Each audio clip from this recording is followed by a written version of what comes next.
Welcome, ladies and gentlemen, back to the Super Game Brothers podcast, our family-friendly weekly video game and board game show. That's quite a mouthful, but it's a good time here at Super Game Brothers. My name's David. I'm going to be your host today. I'm joined by my younger brother, Devin, like I am every single week. He's looking good with his glasses and his black hat. How are you doing, Devin? Always wearing the same outfit. And I'm always here. I'm doing good. Doing fan-freaking-tastic. Your lucky hat, right? Yeah, it provides all the luck I need in life. Yeah. Like Indiana Jones or who else has lucky hats? That's the only one I can think of. Cool. Well, I don't know. I bet Ash Ketchum. I bet his hat is lucky. Oh. He's always catching the Pokemon. He's always beating Team Rocket. Must be lucky. And Curious George's dad. You went right to dad. What is he? Is he a sibling? No, I think the show wants you to think he's his dad. We'll call him his adopted dad. That's good. Or maybe he is part monkey. Or maybe George is part human. Yeah, George always be getting into trouble, but somehow comes out of it because of that yellow hat. That's true. Yeah. This is true. Lucky hats. I feel like I need one now. I have my lawn mowing hat, and it's very, very destroyed. It has a big Utah Jazz logo on it, and they have been terrible for years, so I don't feel like my hat is lucky yet. But maybe one day. Do you just wear that so you don't get sunburned? Yeah, basically. We are so different. I take my hat off when I'm in the sun. I'm like, fry me, please. Fry me. I don't look good with because I don't tan very easily, and so I just go from white to cherry red, and cherry red is not a good look on me. I don't know, maybe I just need to be like the 10-minute in the sun per day kind of guy, and then I'd be more tan. But it's all about consistency. I try to, probably is. I try to protect my whiteness, though. I feel like it's a thing worth protecting. Oh, you're going to be a good-looking old man. I'm going to be an ugly grandpa. Yeah, we'll see. I'm going to have leather skin. Oh, man. Nice. And, yeah, you could be in a Leatherface 75. I would be so thrilled to be in a Leatherface movie. Yeah. Yeah! Devin, I think you went to a couple movies this week, didn't you? I did, yeah. I went and saw, on the horror note, The Strangers. They're actually making 3 to cover the original. I don't really know. I don't know what they're doing. I won't spoil anything because people probably haven't seen it. It's very new.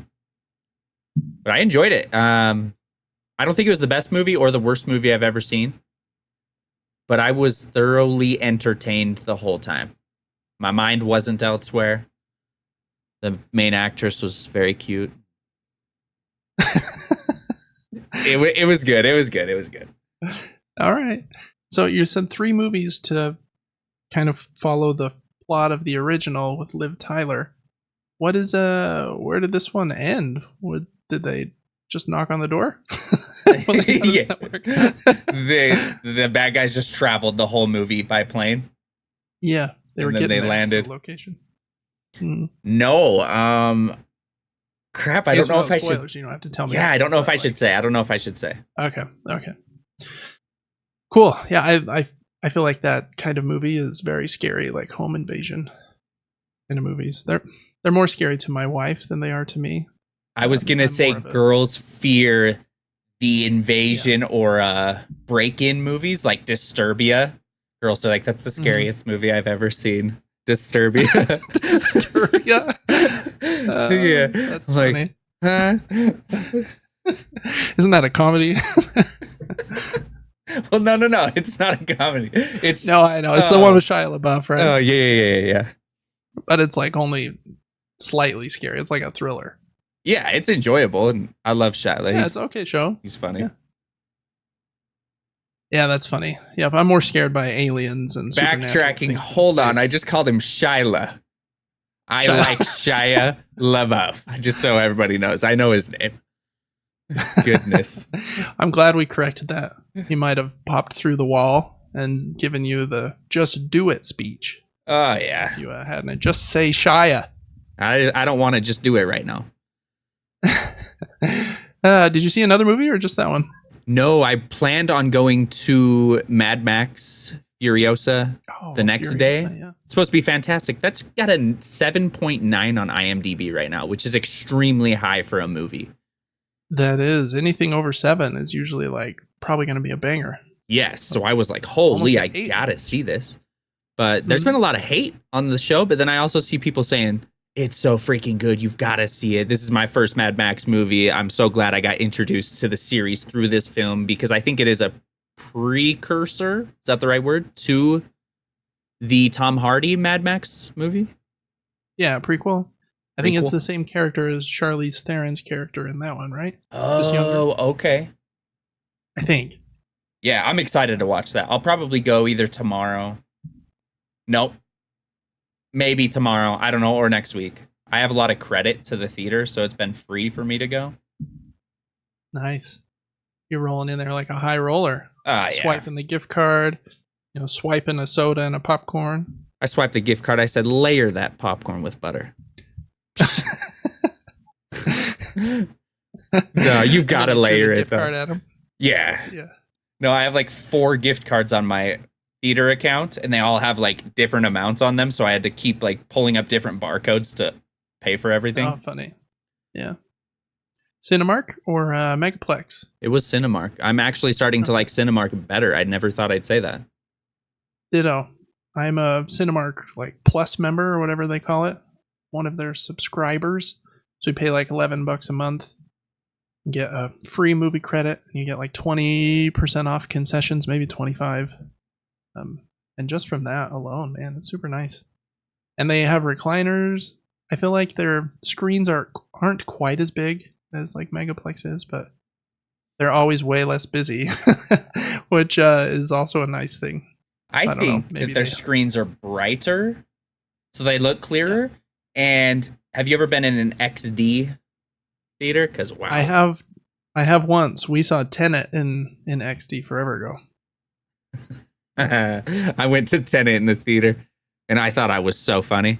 I don't know if I went with you or who I was with, but I walked out of the theater backwards, down the stairs and everything. This guy was like, hee, I see what you're doing. And I was like, okay, at least one guy thought it was funny, and then I felt cringy and stopped doing that. Oh, that's hilarious. Yeah, what's his name? You were Denzel Washington's second son. Isn't that who that character is? Denzel Washington's son, maybe? Really? I did not know that. Maybe. I don't know. Maybe he's not. I have no idea. Tenet's a cool movie, though.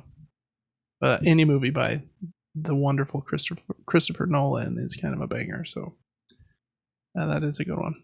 Cool. I haven't been to the movies in a while, but I want to get back. We kind of save up those credits and then usually blow them on taking all 5 of us to some kids' movie. Like Kung Fu Panda 4 was tempting lately. I love Kung Fu Panda. It's like a kind of my kid movie. What would I call it? Secret love. I don't know. Really? I did not know this. Yeah, I like Kung Fu Panda a lot. Well, there's like 17 of them now or something. I don't know. How many are there? 4? I think there's only 4. But there is like a series and some other crap. Jack Black, man. Anything with him in it? He's so cool. He is cool. All right, well, there's a lot going on in the world right now, I feel like. The NBA Finals start tomorrow, Devin. We got the Mavericks and the Celtics. Who do you want to win? And who do you think's going to win? And how many games are they going to win in? I don't really care too much. I like Luka Doncic and Kyrie Irving. Yeah. Honestly, cool guys. I don't know too much about their personal lives, but I'm hoping they win. I think that they will win, but I think it's going to take 6 games. Yeah, win game 6 back in Dallas. That makes sense. They're going to have to steal one at home then, win both in Dallas, and then game 6 in Dallas. Okay, I can see that. I think I also think the Mavs are going to win. I also really like Luka, even though he's kind of got a big mouth. But man, he's so good. And I love it when players can be like great at the sport without playing exactly like every other player does, because he plays so unique, like Jokic, but a guard. Yeah, he's great. So I'm saying Mavs in 5. That would be pretty hardcore, though. We'll see. Boston's pretty good. So, see how that starts tomorrow. So, wanted to get our prediction in on the internet so that everybody knows how great we are at predicting things before first game happened. Exactly. Next up, Elden Ring Shadow of the Erdtree previews have been dropping. Lots of good things. I've been trying not to read much. Just saw some headlines that it was incredibly brutal and different. Had some new like fighting mechanics that you can use. I guess like martial arts and stuff. Yes. So I was going to ask if you've seen anything about that and what your hype level is like 2 weeks out from Shadow of the Erdtree. Super excited. The only things I've seen are, like you said, kind of martial arts, reverse grip swords, like really unique ways of holding weapons. I've seen that it's almost like 16 gigabytes of a DLC, so it's supposed to be relatively large. Yeah. And there should be like close to maybe 100 new weapons in the game. Wow, that is a ton. Yeah, that was a TikTok video though, so maybe that guy was just bluffing. Maybe. Yeah, take that with a grain of salt. Yes. We learned that from the TikToks. That's crazy. If that's true though, that's a lot of content. Basically, all the interviews they've been doing, they've been saying that they tried to make this a big content drop that kind of similar in scope to all, 2 or 3 of Dark Souls 3 like combined in just one big one. So it does seem like it's gonna be pretty massive. 2 weeks. Exciting. I don't think that's enough time for me to beat Elden Ring, which is we should do that for our advanced episodes. We should play together. I'll help you get to the end. Yeah, that would be cool. Because I need a refresher. Like, if I'm going to stream that game, I'm a little nervous to play it because I haven't played it in so long. People are going to be like, this guy sucks at these games. You know what I mean? Yeah. Yeah, I would like to replay it too. Did we start at the beginning? No. We probably... No? We start wherever you are. Or the beginning. I don't care. If we have enough time. It would be cool to start at the beginning, but we'd basically have to play from now until the game came out. This is true. So I don't know if that'll work. But one way or another, I'm probably going to replay Elden Ring. I'll probably just be late to playing this DLC pack until I've got time and have made my way back around to it. Too many small puzzle games made by a single person to play first. So cool. Last up, tons of video game news coming this next week or two. We've got Summer Game Fest with Mr. Jeff Keighley on Friday. So that will be the day this drops for our patrons. And if you're listening on Monday on YouTube, then you already have seen that. You've also seen the Xbox show, which happens on Sunday. Then Nintendo's is also this month, sometime, I can't remember what day. And then the Call of Duty one is right after the Xbox one. And I think that Devolver always has theirs as well, which is always a good time because they make really cool indie games. So yeah, just tons of stuff and announcements. I feel like the board game industry is kind of in a similar spot where like a lot of the big, what are they called? Like conventions are going to be happening in the next month or two. And that's when a lot of things get announced. So I feel like I've been saying this for a couple weeks, but calm before the storm. But this is like episode before the day before the storm. I don't know. It's perfect. So lots of stuff. Lots of rumors as well going on. We got Xbox is going to buy Steam. I don't think that one's going to happen. We got Xbox is going to shadow drop one of their first party games. Just like, here's Gears of War 6 today. Boom. I don't think that's going to happen either. Ooh, that's exciting though. That would like, be. What if?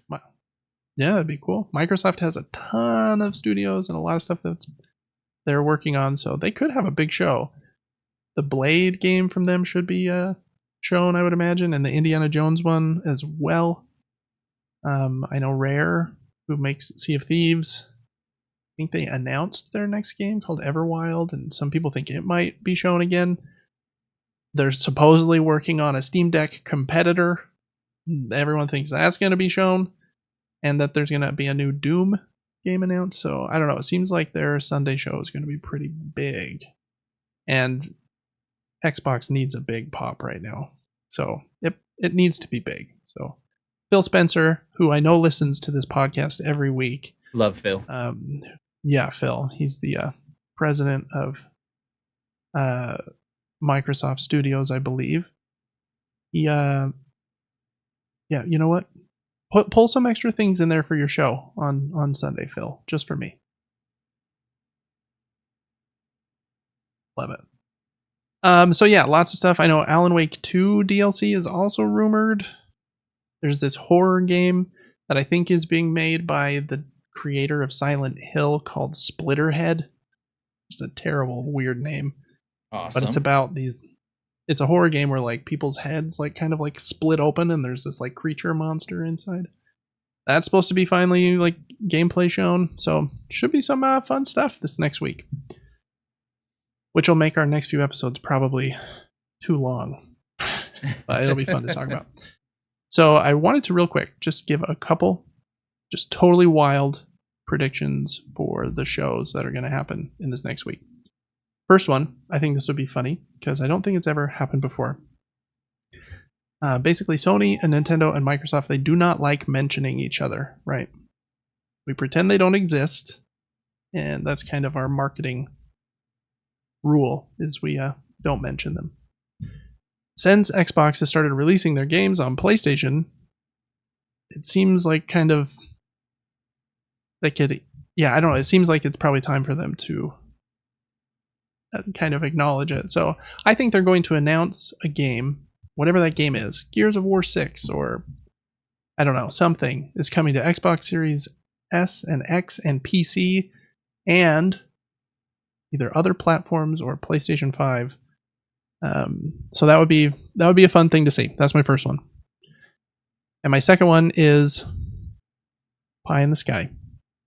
The Shadow Drop that has been rumored as a first-party game is not a first-party game. Shadow Drop is for Hollow Knight Silksong, out right now, included with Game Pass. Boom. Be a big one. I'd be in Game Pass. I'd be all up in their top tier subscription. I would still buy it on PlayStation, but those are my two just pie in the sky things for this weekend. Anything that you're hoping that the PlayStation conference gods will deliver to you, Devin? I mean Bloodborne too. That would be nice. Yes, please. I mean, it was the coolest aesthetic in any video game ever. Best game ever. Best game I've ever played. Favorite game. So good. We need a Bloodborne 2. Or just a we need a second one. I don't really care to play the first one in 60 frames. I will. I need a sequel, but I don't think that's happening. Yeah, they've got to be doing something with it. They know everybody loves it. Unfortunately, Sony just had their summer presentation. Oh, so I needed to guess an Xbox thing? Yeah, just something that could be the summer. I mean, technically, you could be right. Sony has usually had a presence at Jeff Keighley's events, so they could announce something on Friday. If Bloodborne 2 is at this Summer Game Fest on Friday, we're going to clip this segment out, send it to somebody influential, President Biden, and then, he'll know that you should be the next president because you have perfect prediction skills. I want to be the president. Yeah, that's what we want. That's how it works. You go right from podcast and streaming, playing video games, to leading the largest, I don't know. You know how overwhelmed I'd be being president? Oh, yeah. Oh, man. Don't make me do that. I don't want to do that. That is not a reward. That's a punishment for me. I think that The president makes like $400,000 a year. I'll be president. I believe. Yep. I'm down. Here's the kicker. I believe that they also make that much per year for the rest of their life after they're done being president. I'm pretty sure that's true.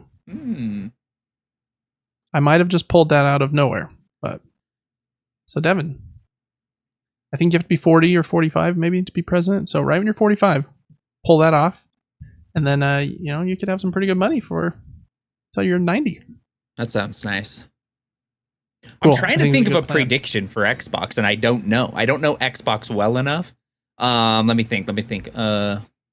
They own Bethesda, right? Love so Bethesda. Anything there? They are we going to see a new smidget? Smidget isn't a word, but a new tease from Elder Scrolls 6? Probably not. I hope so, but I would rather it be Fallout 5.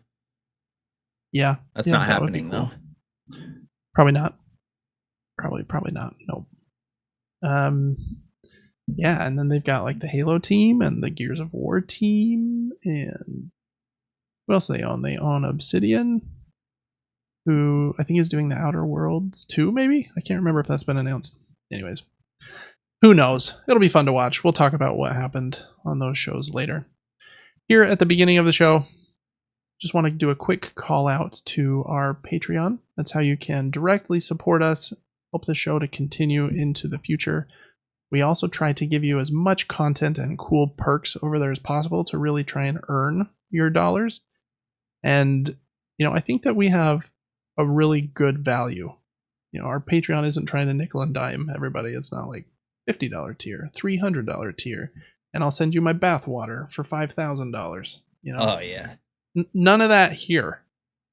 We've got a $2 tier, $3 tier, 5 and 10, and then if you're real crazy, 25. And even at the $2 tier, you get an extra exclusive episode every single week. So of the month. So at $2, you're getting at least 4 extra episodes, plus the other stuff we have on Patreon. At $3, you can write into the show. We got some cool inquiries this week that we're going to end the show with. So just so much good stuff over there. Check us out on Patreon at patreon.com/SuperGameBrothers. Really appreciate you there. You can also just follow us totally for free on Patreon. That way you can see the posts as they go up. And we do release quite a few videos for our free followers on Patreon as well. So best value, would we be on McDonald's like dollar value menu? I think so. It's probably a hot and spicy McChicken, apple pie, and then the Super Game Brothers Patreon. Probably next. That'd be perfect for me. Yeah, I think so. All right, well, we're going to get right into it because there's a bit to cover this week with the News Mini Nuke. News Mini Nuke, we go over kind of the smaller announcements and things that have happened this last week before we get into what we've been playing, and then the news proper, and then we'll end the show with some listener questions. News Mini Nuke. First, we're going to start with some game announcements and trailers. First one, I'm very excited about this one. There's a card game by the company Roxley. They make really good games with like really solid art. The art in this game is by Manny Tremblay, who I think designed and did the art for Dice Throne, one of my very favorite games. Anyways, this game is Radlands. I've got it here just so you can see it. Radlands is a super, super awesome 2-player card game. Kind of, we talked about Furiosa just a second ago. Has Mad Max vibes to it. You Borderlands. have to protect your 3 camps by playing these crazy characters in front of them. Really awesome game. If you like games like Magic the Gathering, Pokemon, things like that, but don't want to deal with buying like booster packs, you can get Radlands for like $20 in this tiny little box.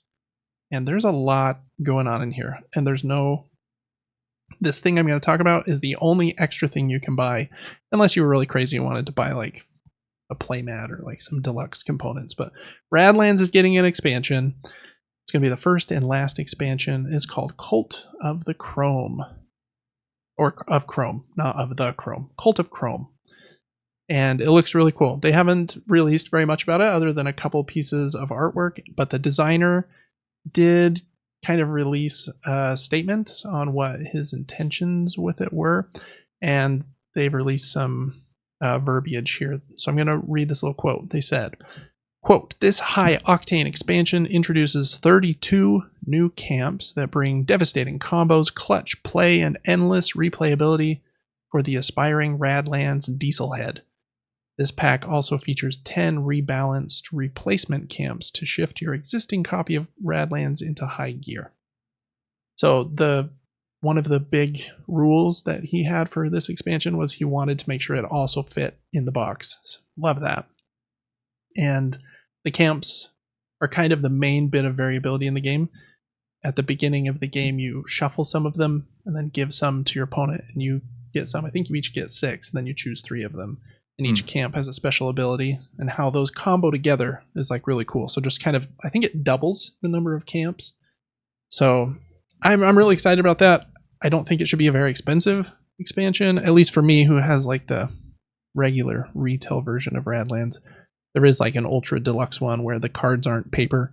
They're made out of like PVC, so they can't be ruined with water, and comes with like these really nice play mats and stuff. I just have the regular $20 version, which is also super solid. So check out Radlands Cult of Chrome if you like that game. Next up, Tomba is being kind of re-released for the PlayStation 5. This was announced, I think, last year. Do you remember Tomba, Devin? I do not, but I see that it was a PS1 platformer. Oh man, I remember playing a demo of Tomba on some demo disc. You play as this funky dude with pink hair, and the like cover has you hucking some pigs around or something, and it's a platformer, and there's just some funky pigs and creatures in there. I haven't played the full game, but I'm really excited to try it again. They've announced the date for it. It's coming out on August 1st. I hope this will be a game that's included in PS Plus Premium, since that most of their PlayStation Classics or the PlayStation 1 have been included there. So that would be cool, since I pay them a butt ton of money. Yeah, is that ringing any bells, Devin? The Tomba? I'm watching gameplay, and I feel like slightly for some reason. Okay. But I could just be like wanting to be part of the cool kids. I don't know. No, I'm not one of the cool Tomba kids, since I haven't played it. I think there was even a Tomba 2, but anyways, Tomba kind of has a cult following, I believe, so August 1st for that one. Next up was a really kind of an indie-ish looking game. It's called Paris Belle Epoch. It's coming to Switch, PlayStation, Xbox, and Steam, and it's kind of a 2D stealth game. I thought the art was really cool. The gameplay, at least in the trailer, looks a little stiff and like halfway. I put mid in the document, trying to be a young, cool kid. But hopefully they can polish that up a little bit and it can be good. I like stealth games, and a 2D stealth game can work pretty well. At one point, the character was like hiding behind some tombstones from the police and stuff. So I don't know. It looks like it had some potential, but yeah, hopefully they can pull it to the finish line. Next up, Octopath Traveler is a pretty famous game that came out quite a few years ago. Octopath Traveler 2, probably like the worst name in my opinion. Like, what the heck? Anyways, the second one came out a couple years ago too. I think these games have only been on Switch, and I think the first one is maybe on Xbox. Neither one has been on PlayStation. Seems like it is finally going to be. It's been rated for PlayStation in Taiwan. So if you've wanted to play Octopath Traveler and have a PlayStation, you can do so. The pixel art in that game is very cool, very pretty. It's a turn-based JRPG, I believe, so that's kind of where I've fallen off of wanting to try it. I'm very picky with turn-based games. And then last one, there's this big game that's it seems like it's kind of trying to be Persona, which is, I think, Atlus's biggest game is Persona and Persona. They have 3 that they just remade, I think. And then 4 Golden was on the Vita, and I think there's rumors they're remaking that one, or maybe they just did. And Persona 5 and Persona 5 Royal came out a few years ago. The Persona series is really big. Excuse me. And I think this new game they're making is called Metaphor ReFantasio. And it's supposed to be kind of similar vibes where you are leading this group of what might be teenagers, since they're always teenagers in a Persona, maybe through some high school setting, but it's a bit more fantasy based than Persona. Looks pretty cool. It's supposed to have another showcase this Friday. I guess I had one earlier in the year, so if you've been interested in that game, check out the other showcase for it that they've had. Those games are a little too long for me to try them, but I do like a long game occasionally, but I do need to try them someday. Only really heard good things about Persona, but haven't tried it yet. All right, that was the announcements. Next up are the free games for the week, and there really aren't any. We talked about the PlayStation Plus Essential games last week. Just a quick refresher. Make sure you add these to your game library. You got SpongeBob SquarePants, The Cosmic Shake, AEW Fight Forever, and Streets of Rage 4. And really, other than that, there's only one more, because I think Xbox is holding theirs until their conference, it seems, because they usually would have announced some of the June's games by this point, but they really haven't. So we'll see if they announce some on Sunday. And Epic Game Store always has their free game. This week, again, it's got that mystery label on it instead of showing us what the game is going to be next week. I did found this. Can't speak today. I did find this website that has been correct in predicting what the game was going to be each of the 3 last weeks. I don't know how they know this, if they're scrubbing databases or if they know somebody that works at Epic or something, but the rumor is the new free one is Marvel's Midnight Suns, which I've really wanted to try, to be honest. It's supposed to be really good. It's got a strong 82 on OpenCritic. So make sure to add that to your library. And I hope you added Chivalry 2 last week, which, again, like I mentioned, was the rumored title. So cool stuff there. That is it for the free games. Now for the new games that came out this week. Again, super quiet on this front. Nobody wants to release their video games right here, where all of the news and the marketing is going to be around what was announced at either Sony State of Play or Xbox Showcase or Nintendo Showcase or a Summer Games Fest. So not a lot coming out this week, but 2 games. First one is pretty big. Destiny 2, The Final Shape came out, I think, yesterday. Maybe 2 days ago. Yeah, I think it was yesterday on Tuesday. Some good things and bad things, it seems, coming from that release. As far as the number of concurrents, I saw one report saying that it was almost the highest that Destiny 2 had ever had. So it does seem like it's pulling a lot of people back in. So good for them and Bungie. And I think a lot of people have liked kind of the changes that they have put in place here for this kind of last hurrah. The bad news is, I think, much like Helldivers, they've had some technical issues where a lot of people haven't been able to get past the login screen. Ooh. Which can be a bummer for sure. Hopefully they get that ironed up pretty quickly. I know they released kind of an apology statement on Twitter or something. So anyways, bit of that. There's, I think also some of their cutscenes weren't triggering. So they had to release a tweet that said there's cutscenes after mission 1, 3, 4, and 9. And some of like the big Destiny streamers had that they didn't trigger for, like had to pull up a YouTube video to see what the cutscene was while they were playing. So they've had a few technical issues, but hopefully that will pass quickly.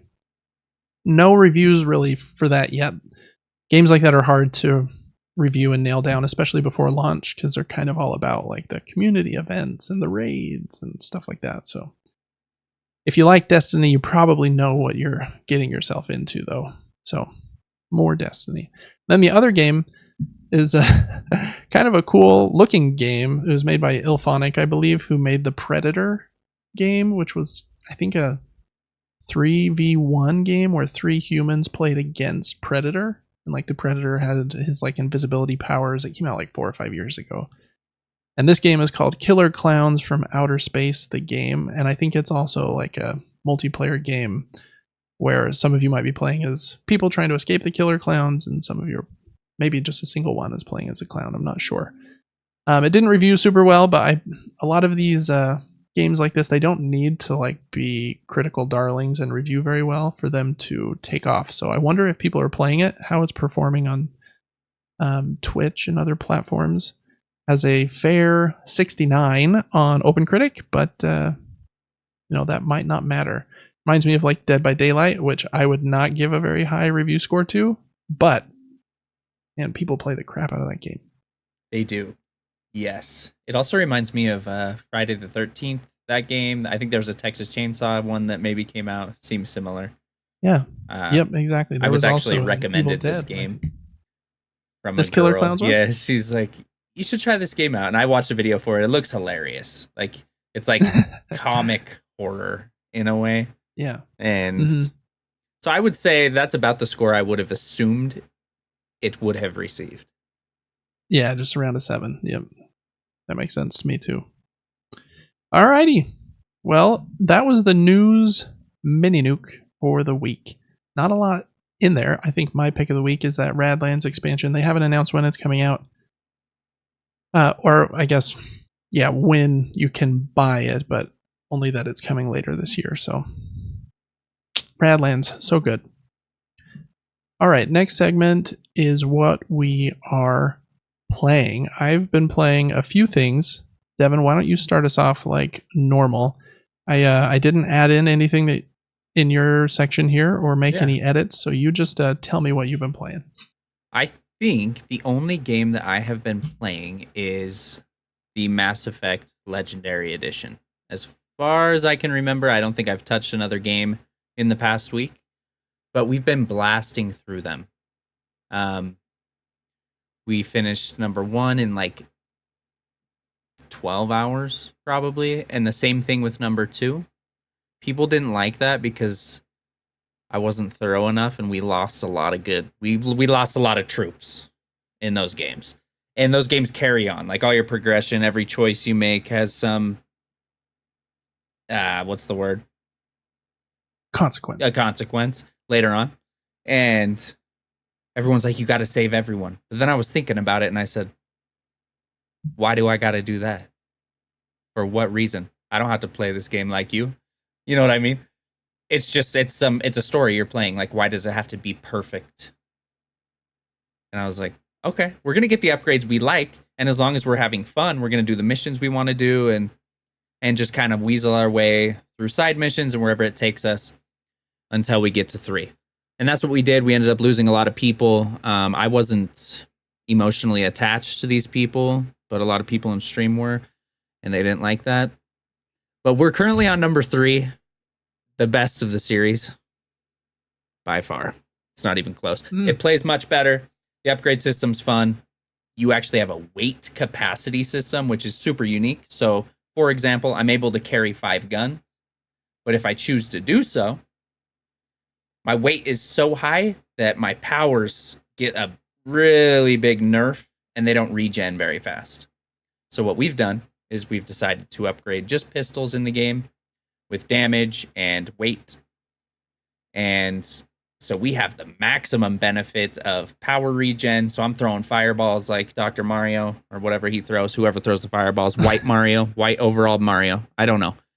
And we're just using pistols. Super cool upgrade system there. The game is way more beautiful. They put a lot more work into like graphics and areas and lighting, it seems like, into number 3. You can actually look off onto the horizon and it's pretty. So I'm loving 3. We're not quite done with it. It's a little bit confusing. The game throws a lot of missions at you. I think currently we have 21 active missions, which that is a lot. I know. I'm just like, I don't know what to do. What do I choose? I'm walking by this guy, looks like a turtle, and he's just like, hey, you want to help me with this? I said, not really. I have 20 other things I'm doing. What's up? He says, I need you to take pictures. I said, okay, give it to me. And so I end up taking pictures, and then you just like randomly stumble across missions in that game by doing the most random things. Like I walked up a set of stairs, and the one guy was just like, oh, hey, yeah, I could use that. Thank you for finding that. I was like, what do you mean? Where did I find this? I don't remember picking this up. Okay, here you go. I gave it to him. I got some XP. And the game's super funny. The way it's laid out isn't perfect, but no game's perfect, and I can respect it. It's been a beautiful story. I've tried to pay pretty close attention to it. We've been FemShep all the way. And I think we'll probably finish that game tomorrow. And then it's on to who knows what. But it's been fun. Yeah, I'm excited to hear how you like the ending of Mass Effect 3. I know people generally like number 2 and number 3 the best. I think there are some people that really love how it ends, and I think there maybe are multiple endings, but some people really didn't, I believe, like the way it ended. So interesting. Just as a halfway non-spoiler spoiler. So there you go. And yeah, I bet it is a little tricky trying to have fun and play at a good pace with all your friends in the stream are saying like, why'd you let all these people die? Kind of gives me the same vibes I had when I played quite a few of the Telltale games, like The Walking Dead, Borderlands, which was probably my favorite one. That one's really good. The Batman series, both seasons were very good. I feel like I played another one. Guardians of the Galaxy was okay as well. And those games are very similar, choice-based, probably even less action than Mass Effect for sure, and shorter. But a lot of those choices carry over from chapter to chapter. And yeah, some people might die, or you might have a bad relationship with them at this point. But I kind of like that. Like, it kind of painted my experience with the game in a different way, or a different direction than someone else had. And I never felt the urge to like go back and see every ending. Like, man, it seems like a lot of work to see just a few different minutes, in my opinion. And I'm like, I kind of like the experience I had because I made the decisions that I would have made. And so if I go back in and try to make the other decisions, it's going to feel weird. Yeah, it's personal to you. That reminds me of the Dark Anthology games like Until Dawn and Man of Medan. Yeah, exactly. Those games, it's like I really didn't have a huge desire to go back in. And how long would it really take you without cheating to see every cutscene? Good luck. Yeah, for reals. And Until Dawn especially, I feel like there were a couple times where they had that little mini game where you had to hold the controller really still and keep the PlayStation light.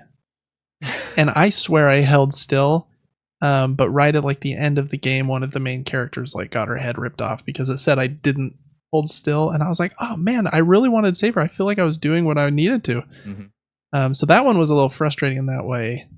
Those quick time events are sometimes tricky. I like it when I feel like I made the decision on something that happened, but when it was something like that didn't work very well, that was a bummer. Well, yeah, it's a weird thing. Like when a cutscene happens in a game, typically, I set my controller down, I take a drink, I get immersed in the cutscene. So I'm chugging my drink, right? And all of a sudden, out of nowhere, an alien grabs my arm, and if I don't push X within 1 second, I'm dead. I reach for my controller, punch the controller off the desk, and I'm dead. I'm like, don't throw that at me during a cutscene. I don't know. Those games are funny. Yeah. Yeah, they are funny. I like that they kind of subvert your expectations, like having something in the cutscene, like so you always have to be on your toes, but they seem kind of brutal when it can like destroy your run because you didn't hit something fast enough. Cool. Well, that's fun. I'm glad you're enjoying those. I've always meant to go back and play them. I think this is a BioWare game if I'm remembering correctly, and I really liked Knights of the Old Republic like as a teenager. But yeah, I just kind of missed Mass Effect for whatever reason. I don't know why. And the length of them has kind of been the thing that's turned me off from them. I'm kind of just really into shorter games right now because I know it's finishable. Something is too long, it's hard for me to want to start it sometimes. Yeah, I also like the route. Sorry, I keep going on tangents, but I like the route that games are taking where, for example, Radlands and, for example, Elden Ring. We're going to do one DLC, and that's it. Because you're going to get quality over quantity. All the ideas are going to get thrown into one thing instead of having to wait 3 years for them all to come out. And you know that there's an ending. Sometimes it's nice when things end and you can go to another game. Oh, for sure. Don't do that in relationships, though. Yeah. In content, I think it's imperative that things end. I think things that don't end will almost always get worse. Think of like the last few seasons of The Office. I don't hate them, but like, what's his name? Steve Carell wasn't in them anymore, and like I think that people kind of see them as like lesser. And I mean, there's lots of shows. People like kind of think the last season of Seinfeld, especially the last episode, are weird. And like Grey's Anatomy is probably like the best example of that. I think it's on season like 20 or some crazy number, 17. I don't know. I'm just like, how can you keep us engaged for that long? There is no way. Mm-hmm. I don't think you can. I like it when something is tight and gives me its best self for like that version of time, but doesn't stretch itself thin trying to suck as much money or of my time out of me. Again, Breaking Bad, I think, is a perfect example. 5 banger seasons. How many times am I going to say banger on this episode? I told Mom to watch Breaking Bad yesterday. I said, you just have to. I said, you're gonna think you're gonna hate it, but you're not gonna hate it, and you're just gonna want to see what happens. It really is something. It's like so horrifying. It's like hard to look away, or it just sucks you in. And I mean, it's not that like horrifying, but there are some moments you're like, man, I can't believe I'm still rooting for this guy. He is evil. So yeah, it's crazy.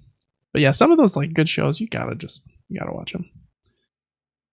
All right, well that's a fun one. I've been playing a few games. Really quickly, I've continued to play Sekiro. Got another episode of me playing it up on Super Game Brothers Advance. That is our Patreon exclusive show that I talked about earlier in the episode. So for $2 a month, you get a weekly extra something from us. And this week it was me playing about an hour more of Sekiro. And then the main other game I've been playing is still Animal Well. I have finished what I, without spoilers, I would just say is the main quest of Animal Well. Super awesome. A couple like twists I was not expecting. And it's good. I think if you're faster than me, you could probably get to that point in like 5-6 hours. Maybe faster if you're like really good. There are some speedruns of people beating it right now in like 7 minutes, and I'm just like, I don't know. Well, you guys aren't human. Obviously, they've mastered it and played like 1,000 times to do so, but man, that game rules. It is so good. After that main quest, the game becomes quite a bit different. Again, no spoilers. I mean, it's not like incredibly different, but so many new things start to open up. You're like, oh my gosh, I thought this game was over. But now there is this layer on top of that layer, and that is one of my favorite things in puzzle games. I mentioned that about The Witness a few weeks ago, where like you start to see the puzzles in like the backdrops and the scenery, and you're like, wait a second. And same thing with Animal Well. It's so good. So good. I think I've played for about 10 hours at this point.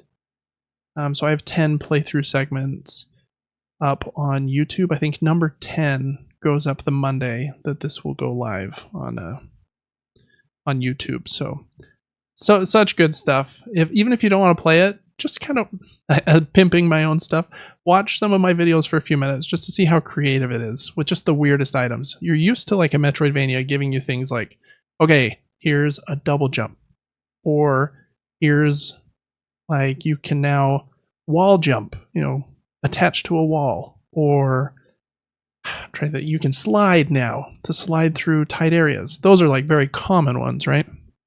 This one's so different. Like all of a sudden, just like here's a frisbee,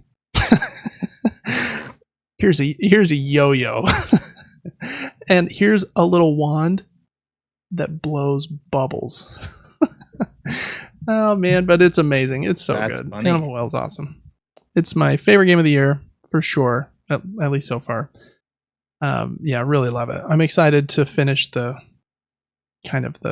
rest of the puzzles that I have left. I think I'm getting close to the platinum, and I think even once you get the platinum, you can get even deeper. So I don't know. I don't know after I get the platinum how much farther I'll go, because they get a little intense at that point, but I like it when a game kind of employs this cool Nintendo kind of strategy that they do with Mario, where beating the game, beating is kind of like beating Bowser is when the credits roll in Mario generally. But then usually there's like 10 branching paths that you missed on the way there. And there's like a star world that has like all the uber challenging levels, maybe a couple star worlds or something. And I love that feeling where like I could play this just to this point if I want, or if I really love it, I can dive in really deep. And Animal Well does that very well. Some of those puzzles are brain burners, so it's fun. But at the same time, I've never looked anything up in this game and have never been stuck for more than a few minutes, which is very impressive for a puzzle game, because a lot of times you'll be playing one and you'll stare at it for like an hour and be like, I'm making no progress. I have no idea. But even if you're not sure in one room, I feel like always just by kind of wandering to somewhere that you think might be new, you discover something and it just kind of triggers something else. Good feeling. Animal Well's amazing. Once it is done, and I finish Baba Is You, which I talked about last week, I just bought this puzzle game bundle on Steam that has like 3 puzzle games in it from maybe the same development team. The one they're most known for is called Golf Peaks. I think it's on like iOS and Android. And it's this game where you play cards to move a golf ball across these like squares trying to get it into the hole. So it's a pretty like minimalist puzzle game. And there's that one, and they have a new one about like moving trains to get them into the station, and another one about, I think, making sushi. So those 3 games were in a bundle. So I'm excited to jump into those kind of smaller, simpler puzzle games as well while I'm on my puzzle game kick.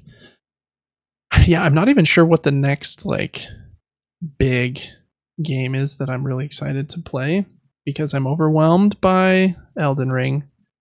And so I'm just kind of floating in like my own world over here. Like, yeah, I love puzzle games. What's that? You cost $70? I don't want anything to do with you. I don't know.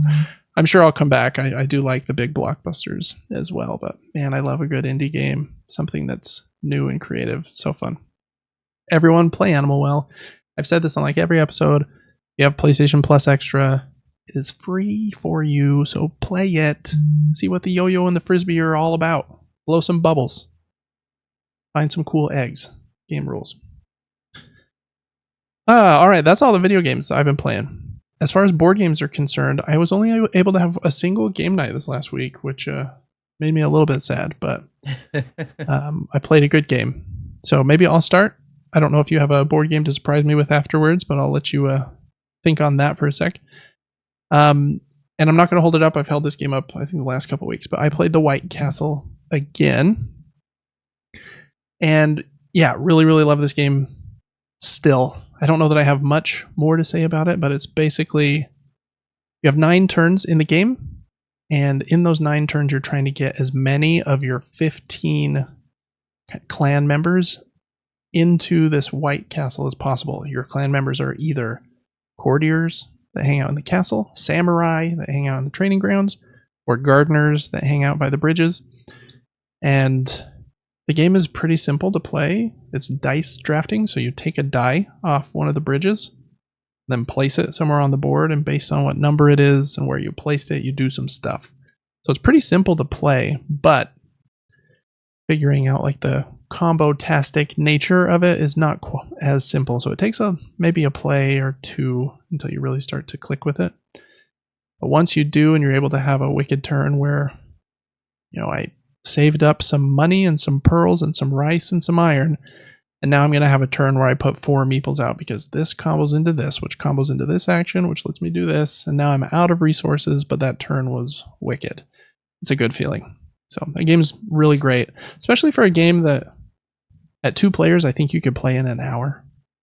That's pretty short for like a medium weight Euro game. And even with 3 or 4, it's like 90 minutes.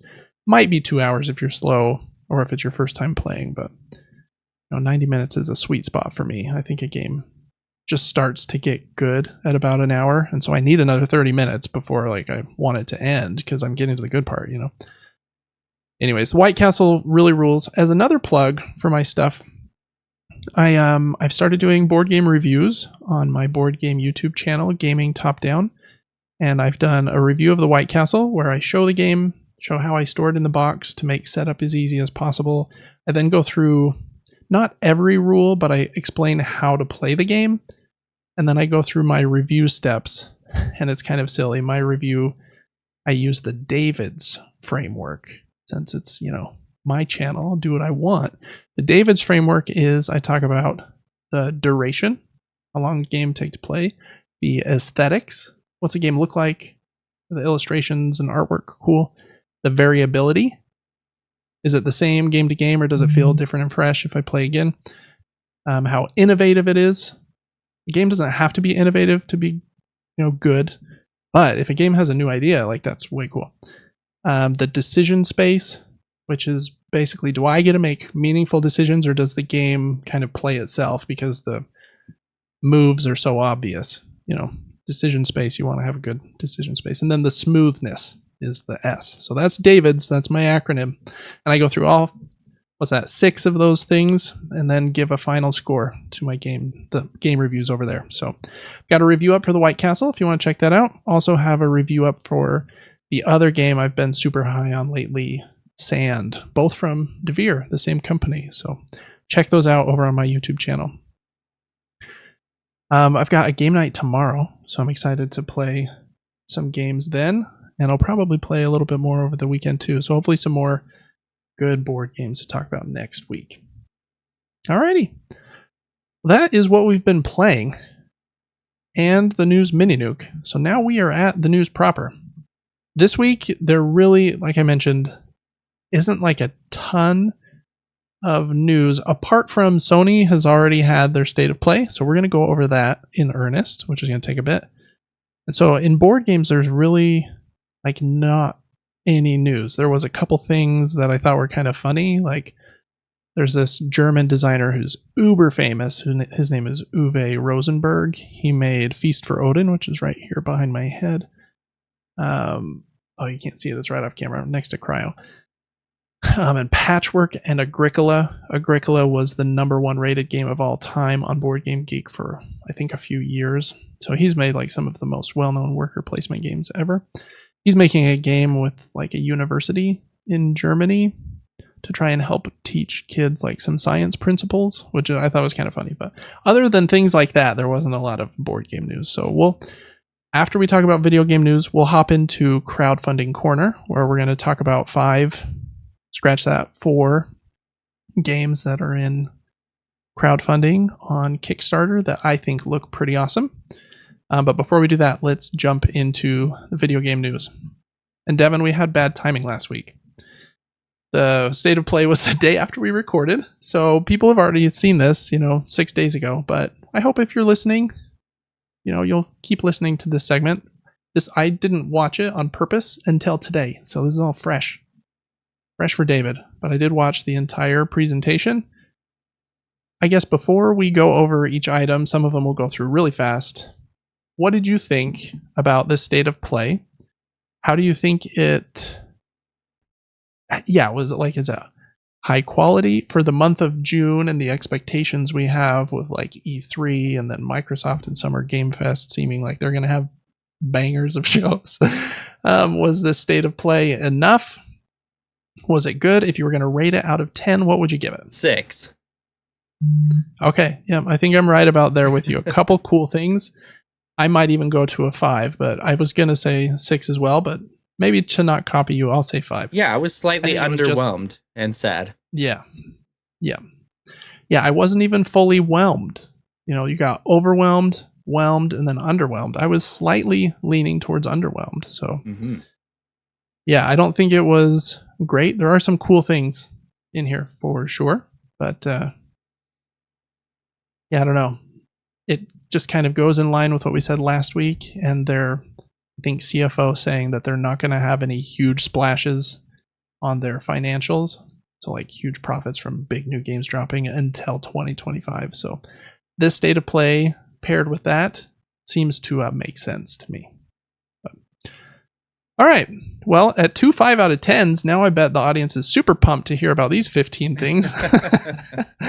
But the first one was a longer look at Concord, which is they showed like a year ago, but only showed this very short trailer of like the characters on the ship with like a fancy looking cheeseburger in the back. I think that was like the whole trailer.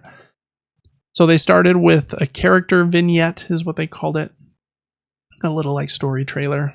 The CGI effects in the story trailer very, very nice looking, but I don't really care about story trailers that much, especially in a game like this, which is a 5v5 first-person shooter, very much in the veins of Overwatch, it seems. I don't know. I'm not sure that this one is for me. I'm not great at competitive first-person shooters, and especially in a game that has like 15 or 20 characters, and you're going to have to keep track of the special abilities of all of them. Like, okay, a Hulk came around the corner, this is what he does, now I know what I need to do. There's a lot to think about there instead of just, human, enemy, shoot, which I think is cool. I think games like that are a cool idea, but you really have to be like fast-fingered and kind of just play that game almost exclusively to be good at them. What did you think of what they showed for Concord? They did end that vignette by showing a little bit of gameplay, but not very much. I have some notes. The video was beautiful, but I fear that might be the best part of this game. We'll see. I wrote Valorant, Overwatch, COD. I noticed some of the time to kill was pretty quick, so that reminded me of Valorant, but the look of it more Overwatch. It looks like there were more than 5 characters. They did show a character screen. Yeah, I think there was maybe like 15 on there. Yeah, and I wonder if there will be DLCs. My biggest takeaway was when the guy was talking about the game and he said, we have explosive traps. So I wrote down, has anyone ever asked for riot shields or claymores in first-person shooter games? No, they haven't. Get them out. Nobody wants to run around a corner and get blown up by something you placed on a wall 2 minutes ago. You know what I'm saying? That is true. That reminds me of, running around in like Call of Duty. I don't know which one, Modern Warfare 2 or whatever, and those little claymores with the 2 red lines poking out of them. Uh-huh. And yeah, just because you ran around a corner. Yeah, that's not a fun feeling. Yeah, I also wrote, though, maybe could be super fun. Who knows? I don't want to hate on a game I've never played. If the special abilities are cool, then it could help with that. Like maybe you have a character that can see those mines like through walls or whatever, so he has to communicate a lot, like, hey, don't run in that door or do that. Yeah, that is so true. Hopefully there's some smart ways they can do things like that. But yeah, in Call of Duty especially, I hated those claymores. But then use the crap out of them because you get a lot of kills. Mm-hmm. So they were the worst. But everybody used them because you had to if you didn't want your kill death ratio to be 0. Yeah, so I don't know. It looks okay. You can pre-order the game, I think now, and there's going to be a beta in July. If you pre-order the game, I think this is a cool feature. You get a beta key for yourself and 4 friends, which is a cool idea, kind of similar to like the what's that game where you play together and you do with the mom and dad that are getting a divorce. What's that game called? It Takes Two. It Takes Two. That game had the cool feature where if you bought it, you got a second copy for free that you could give to your friend so that they could then play it with you. So that is a cool feature. It is kind of weird. I guess before I say this weird thing, the game is launching on August 23rd on PC and PS5. Very cool. It's launching both places. That'll help it have more longevity. I think they've figured that out with Helldivers. Hey, if we launch this both places and it's good, it's going to sell like freaking crazy. 12 million copies, I think, is what Helldivers has sold so far. I thought this would be a free-to-play game. But just today, it seems to have leaked from the Australian PlayStation Network store that it's not. It's a $40 game that has a $60 version as well if you want like some costume packs.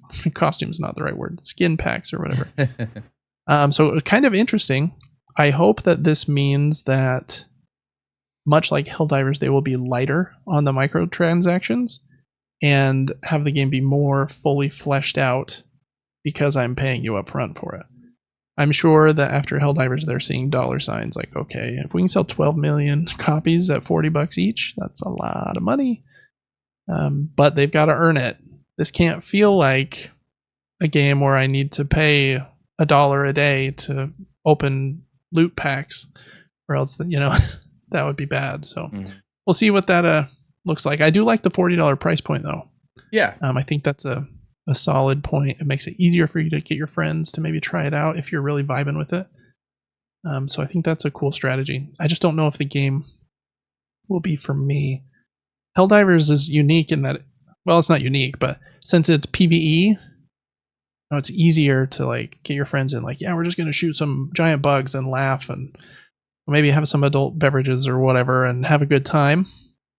Whereas this one is like, hey, do you want to lose to a bunch of 14-year-olds? But we'll hopefully have fun while we're losing. Come pay $40 and you can play with me. I don't know. I do think the aesthetics to it are kind of cool, even though it seems to me, I'm sure other people got these vibes too. It seems like a very blatant ripoff of Guardians of the Galaxy. Yeah, I thought so too. Did you get that vibe? Yes. Mm-hmm. Yeah. I mean, even the main character is like a guy without a plan, but he's cocky, knows what's going on. Then you got the female character, exactly Gamora, skeptical of everything, doesn't think the plan's going to work. Then you got the big buff guy right next to it who's like, what? Basically Drax. And then you got the robot dude who's just like, yeah, I'll suck that up. I can only say 3 words. I'm Groot. So I got those vibes like straight up. Yeah, that's crazy. So I don't know. I like Guardians of the Galaxy though, so those vibes, if they don't come off too cringy, I might be okay with them. We'll see. All right. After Concord, they showed something that basically everyone knew was coming. God of War Ragnarok's coming to PC on September 19th with a lot of PC features. Unlocked frame rates, super ultra wide, which I didn't know that was a thing. But I guess there's ultra wide and now super ultra wide support. And it will include the Valhalla DLC on September 19th. I think I already said that. But if you want to play God of War Ragnarok, it's an excellent game. Devin, did you finish that one on stream? I know you played it, but did you get... Oh, you didn't? What? Did you get to the thing I don't want to say on the air? Did you get to the twist? There is a twist. Like a Twizzler? You must not have gotten to the twist. Man, you need to finish that game. I don't know why, but I'm not... I didn't love the game as much as everyone told me I was going to. Really? That game plays in weird planes, okay? I can't move freely in a 360. It was either a straight run or a perfectly composed diagonal run. But the combat was really good. Like the fighting portion was dope. Yeah. It was like, okay, I know when to parry. I know when I need to dodge based on colors. The game was absolutely beautiful. The story was so good. I mean, honestly, I rate the game like an 8.5 out of 10.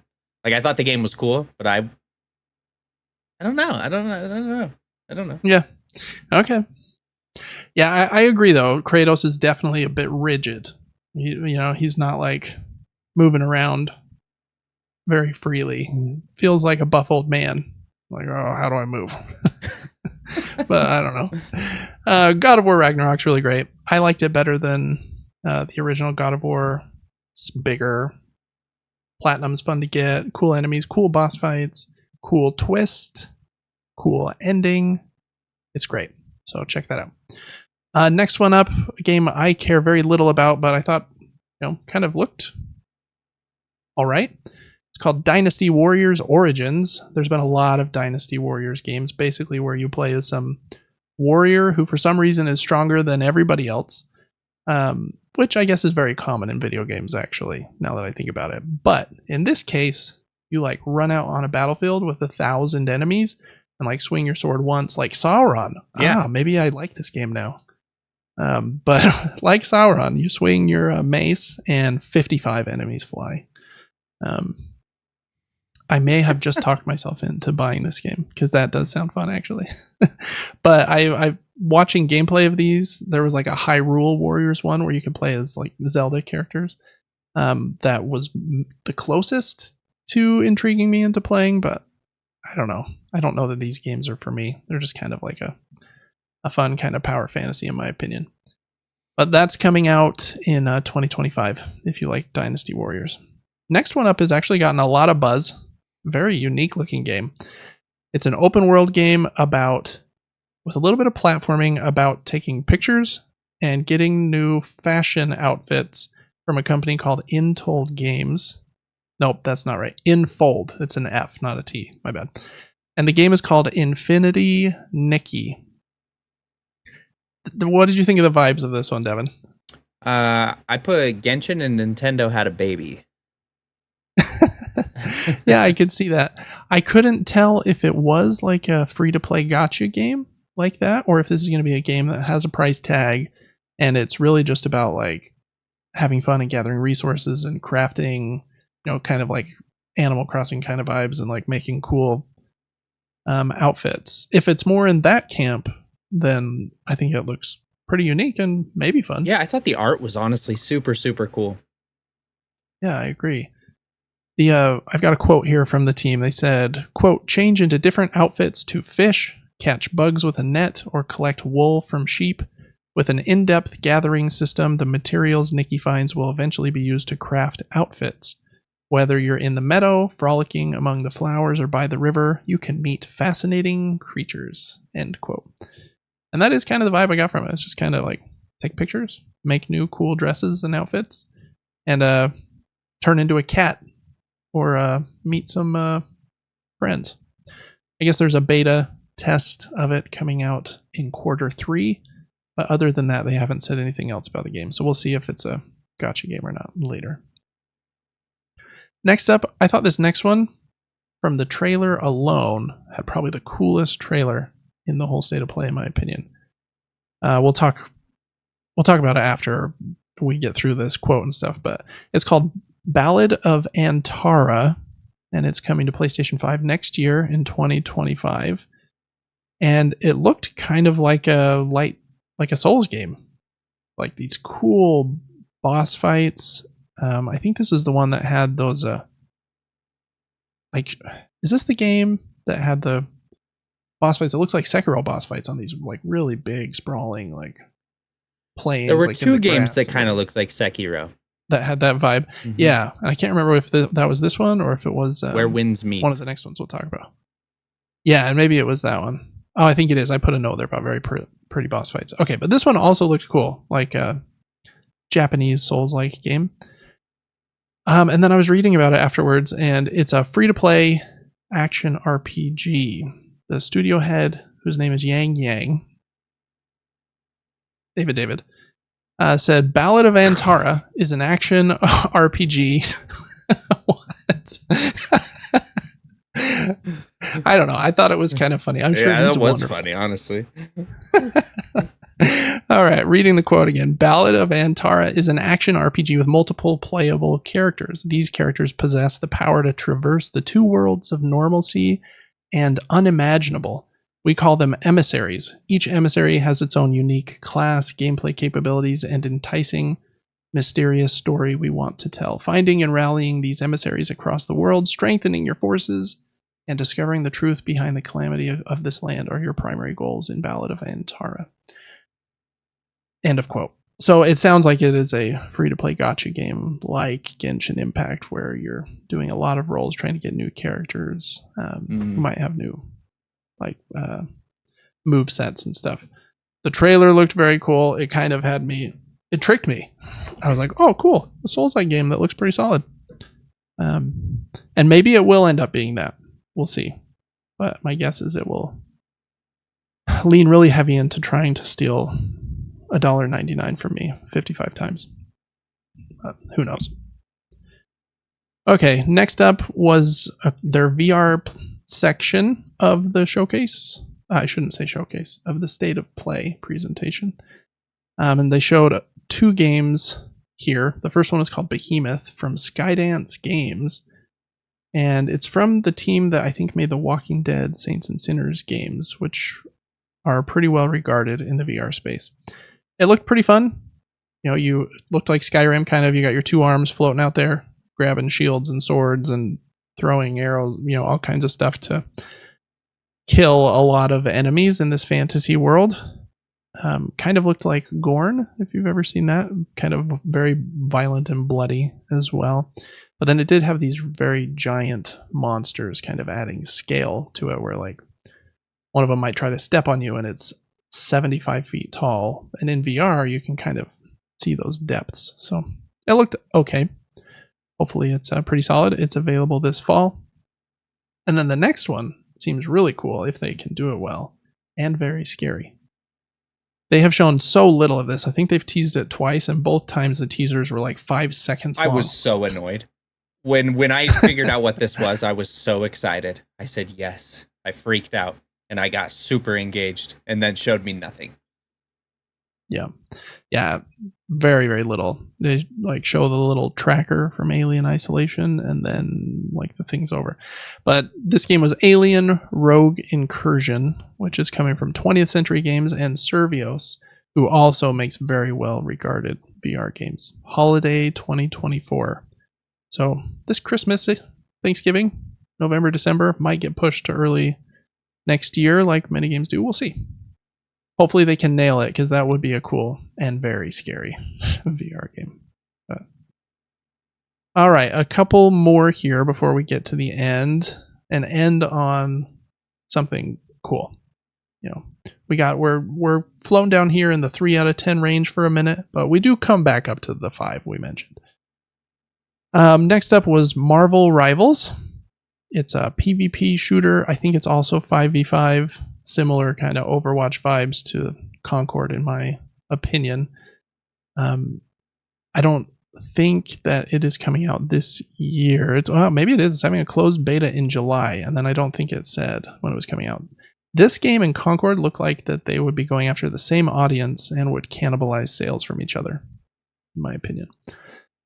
But the Marvel characters in there looked kind of fun, running around as Venom, and like some of the moves he was doing, I was like, oh, that's actually kind of cool. I really like the character Venom. I think he's awesome.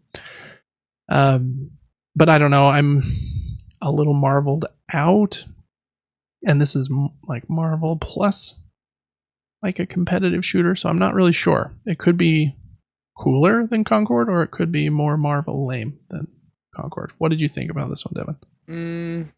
I also thought it looked like Overwatch. The one mechanic I thought was cool is they showed a little bit that the map is breakable. For example, there's a bridge and then there's no bridge. So it could kind of change the fights game to game, which could be neat. And the character design and art was super cool. Like the Scarlet Witch looked freaking dope in that game. I was like, whoa. Yeah, the artwork was awesome. And yeah, just kind of piggybacking on your point, I think they mentioned that some of the deployable like weapons and shields and things like persist in the level from match to match if you're doing like a multi-match like a tournament or something. And so like if the map is different in the next round because there's all these things from the previous round kind of in them, which seemed like kind of a cool way to add some variability to the maps as well. And then they showed some like team up moves where if like Marvel characters, like I think Venom and Spider-Man did one, where if you're next to each other and you're on the same team, you can do some like ultra powerful move. I'm sure that's not like a new thing. Maybe that's in Overwatch, but those two things did look kind of cool as well. All right, next one. This is the one I was talking about earlier, Where Winds Meet. It's made by a company called Everstone Studio, and just looked like a series of like very cool looking Sekiro type boss fights. But it didn't it didn't say much other than it's in development for PS5. So very little known about it, but it looked very pretty. Yeah, the character looked just like the Sekiro character. Like almost identical. Yeah, very similar. I wrote giant koi fish, fast combat, parrying. It looked like parrying was involved, and unique bosses. There was a giant koi fish. Yeah. I feel like everybody's just stealing everything from Software that they can because they're just so great. So, you know what? Steal some more. I'm fine with it. Okay, next up, a PS5 version of Until Dawn, which we talked about a little earlier, is coming out this fall. I thought the game was okay. I didn't love it quite as much as some other people did. I thought it was a little too B-movie horror for me. I wanted it to try and be a little more like smart. There were a couple tiny twists, but I feel like they telegraphed them a little bit too much. And like I mentioned before, some of those quick time events were just didn't seem fair and kind of soured a few minutes of my playthrough. I'm like, I did not deserve to have that character die. But it's a pretty good game in that kind of genre, though, of like the horror game that you can play even with like a significant other or a bunch of friends sitting on the couch and just kind of pass the controller back and forth. Like, okay, you play for 15 minutes. Let's see if you can survive. And then you play for 15 minutes. I don't have that many friends to play that like that with. But if you did, you know, that sounds like it could be a good time. Next up, I don't know much about this game, but it looks like it's a Diablo-like, and it is a sequel to Path of Exile, the aptly named Path of Exile 2. It is getting early access in late 2024. I think this is a pretty big game. Like a lot of people play it and like it. I don't know much about it. It seems like I mentioned, very similar to Diablo. They showed couch co-op and cross-play and cross-progression. So I guess if you want to play on PlayStation and PC or somewhere else, you can progress both places. I don't know. I really liked Baldur's Gate like 15 years ago, like the second one.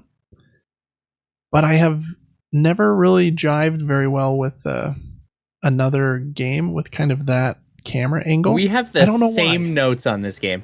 My notes say, top-down Diablo-looking game. Baldur's Gate 2 was the only top-down game I really loved, and couch co-op is the only thing that might tempt me to try this. That's hilarious. I've actually hacked your computer, and I've been spying on you for months, so I was just reading your paper. But yeah, I don't know why either. I haven't tried like Diablo 4 or even Diablo 3, to be frank. And so maybe I would like them, but I again feel like that's a game that is best with, they specifically call it couch co-op. Where like I'm sitting in the same room with my friend and we're both playing. And maybe I just need more friends. Maybe that's what we're figuring out here. I need more friends to play Until Dawn and Path of Exile 2 with me, and then I would like those games better. I don't know. But if you're into that kind of thing, early access, late 2024. All right, 3 more. This was a big one that I think they had maybe said would be in this state of play. The Silent Hill 2 remake was shown, I think just a story trailer. Looked okay to me. I think there's been some discourse online that the like female character looks different than she did in the original game, I think. And I think some people were upset about that, but I thought it looked okay. I hope that the gameplay is solid and they take as much inspiration as they need from Resident Evil. Because yeah, I don't know. Resident Evil's kind of got that on lock. They do. And speaking of making a character look the same, I don't know why that's a big deal. Like, Jill Valentine does not look like she did in the earlier Resident Evils. At all. That's true. And she got super pretty in one of those. I was like, oh, dang. But I'm excited to play this. I really am. Horror games are the best. I think that was the controversy, was that they thought the character was less pretty than the historical one. So I guess if it goes that direction, people are mad. Yeah, my only notes on this, though, horror games are the best. Love them so much, so I will be playing this. Also, expected the graphics to be slightly better. They didn't look that good to me. Ditto. Mm-hmm.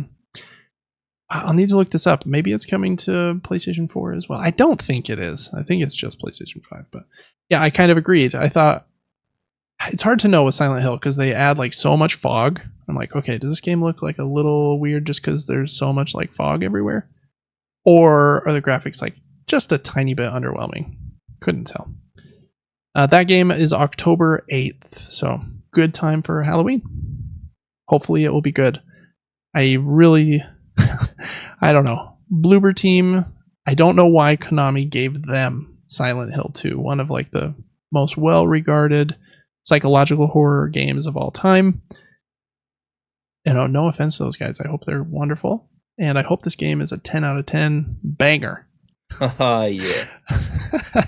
But they made the medium, and like I think this game called like Basement Bear or something, and I don't know, they haven't made great stuff sometimes. So anyways, last two were kind of big ones.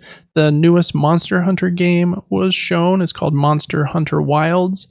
I know very little about Monster Hunter, so I did some Googling, and I think Wilds is the next mainline game. So this is after, what was the last one? Monster Hunter World, which had like the Iceborne expansion, I think. Yeah, so this is the next mainline game, at least, because they do like some side games as well. They had like Monster Hunter Rise for Switch, I believe, that did come to PlayStation 4, but the graphics weren't very good because it was like a Switch first, like kind of side game. This is a mainline game, it seems. Some cool monsters.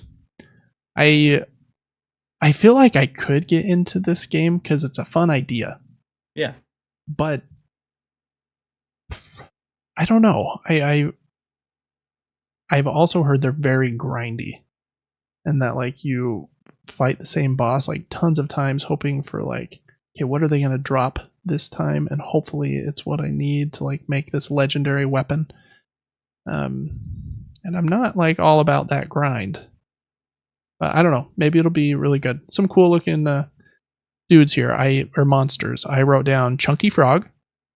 I liked the Chunky Frog licking the ground, and Big Bear Dude. Those were the two that stuck in my mind. So when you hear Chunky Frog and Big Bear Dude, and see those names in the credits and on the next trailer, know that they got them from me. Game comes out in 2025. Any thoughts on Monster Hunter Wilds, Devin? Great character design. Some of the characters they showed early on the boat, they were all wearing very unique outfits. The one had glasses. They just look super cool. They were riding around on a horse with a cat friend, and he was wearing a beanie. I was like, interesting. I love Capcom for a lot of reasons. Go Mega Man. I did see a gun. There was some sort of gun weapon. Really cool looking weapons. And last thing I'll say is I can grind a game like that. I mean, it reminds me of trying to get an exotic engram in Destiny 2. Go fight this boss for the 16th time, see if we can get this exotic weapon that just dropped. But I think that drops off for me if the game is not being played by a ton of people. Sometimes it's rewarding if all your friends are playing the game too, to go, I just spent 30 hours to get that weapon and none of you have it. Yeah. But if no one else is playing it, the grind for me sometimes is like, what is the point? So I can write it in my notes app on my iPhone that I did this? But I'll probably play the game, honestly. Looks cool to me. Looked really pretty. Yeah. And the idea, again, is very cool. Like, go out with all your friends, and I think you have to like study and follow these monsters around to like try and figure out what their weaknesses are, and like go with very specific weapons to like, kind of fight against those weaknesses. So like, I like the idea of it. I just, I don't know. I need to try one and see if the implementation catches me, or if it doesn't. They could put Aloy in the game. Cool monsters. And she could just tell everyone what the weakness is. There you go. Yeah. Be nice. Yep. You just use the, what's that thing called? Her sight? No. What's that thing called above her ear? Her echo? I have no idea. I can't remember. Yeah. I do wish I had one of those. Boing! And I can just like see. What would I want to see with that? I would want to see people's thoughts, maybe. Or... yeah, I'm not sure. So see something. All right, last up on the state of play, I think was the thing I'm most excited about from the state of play, the thing that most people have been talking about from it, because it was from one of Sony's internal teams. This was from Team Asobi, and it is a new game called Astrobot. kind of working on or continuing their work from Astrobot's rescue mission on PlayStation VR, and then the what's that one called? Astro's Playroom kind of tech demo that comes with the PlayStation 5. They've made a full game called Astrobot. And I love like the happiness and like creativity in these. It just gives me Mario vibes, even though it's very different. But then you got all the fun like PlayStation references, and seeing Kratos and Nathan Drake and stuff in there is fun. And they're very creative with the gameplay usually. So I hope that they can sustain that. In some interviews after the trailer came out, they said that it's the biggest game they've ever made. Like, they want the experience to be like new and fresh every 10 minutes of gameplay, so that they have like lots of new ideas and stuff, supposedly. That would be pretty impressive if they could do that. They also said, I think there's 80 levels over 6 worlds. Very into this game. Very, very into it. That's a David game. That is a David game. Because I'm five years old. Yeah. No hype for Astrobot from you, Devin? No, I actually had some questions about it, and you answered most of them. Will this be a campaign? Multiple bosses? Could it be a bigger game? Wasn't the first game just to introduce PS5 graphics and DualSense controller? Yeah, and basically. The last thing I wrote, which, of course, you said it. I said, was there a Kratos skin and maybe Nathan Drake hairdo? Yeah, look. Yeah, you recognize them. Boom. Yep, they're all about the PlayStation references. In that Astro's Playroom, they have like 50 or 60 references. They have like Metal Gear and a Bloodborne reference and all kinds of stuff. So it'd be cool if they made like each of those levels kind of had a focus on some of those references, like a Bloodborne level or something in Astrobot. Ooh, that might be the only Bloodborne thing you get. It might be. Yeah, at least that'll be 60 frames. Yeah. Actually, there is one Bloodborne thing that you got. This guy made this game called Bloodborne Kart, like mixing Mario Kart and Bloodborne in PlayStation 1 graphics. And then Sony wrote him a letter and said, you can't use that name. And so he renamed it, and I think it's called Nightmare Kart now. But it is up, I think, for free on Steam. So if you need something new Bloodborne related, check out Nightmare Kart, formerly Bloodborne Kart. But don't mess with those lawyers, because you're not using that name, even if the game's free, I guess. I've got to look this up. I'll bet the reviews are fantastic. Yeah, I don't know if it has any reviews yet, but 10 out of 10 on Steam is probably one guy. Hold on. Yeah, 1,000 reviews, 10 out of 10. Heck yeah. Nightmare Kart. Nightmare Kart. GOTY. Goaty. Game of the year night. This looks unbelievable. It does look pretty funny. I think I'm probably going to just download it just for kicks. It says free, right? Yeah, yep. I hope he's free. Oh. I was hoping he'd charge like at least $1 so he made something. Yeah, but you should make a little bit if you make a whole game, I think. Yeah, for reals. But, some people are just cool like that. They're not in it for the money. But, all right, that was the entire state of play. That was A to Z. I just gave them in order that they showed up in the showcase. Again, I kept saying showcase because everyone was expecting it to be a big showcase in the state of play, which is generally Sony's lesser version. And yeah, I didn't think it was a great state of play. Maybe if this was a state of play buried in January or January, then it would have been like, okay, that was like fun. But this one right here, kind of with June starting, looking down the barrel of some other big press conferences. Yeah, I don't think this gave them the pop that they wanted, but Astrobot looks cool. And some of those other games look cool too. Don't want to discredit them. And we'll see if Concord is any good. All right, a few more news items. Actually, quite a few more. Number 2, after that long number 1 of the state of play. Sony had their financial report a couple of weeks ago, and every once in a while they also release some, I don't know if they're internal or external, but basically these slide presentations. I think this one is 30 or 40 slides long. So it talks about their strategy with some fun graphs and charts, and I work in data, so I like that kind of thing. I won't go over too many of the details from all of the different slides, but there's 2 main things that people in the industry have been talking about lately. The first one is that, well, I guess just in general, PlayStation is doing very well. PlayStation 5 is basically keeping pace with the PlayStation 4, even though it released during a global pandemic, making a lot of money over there.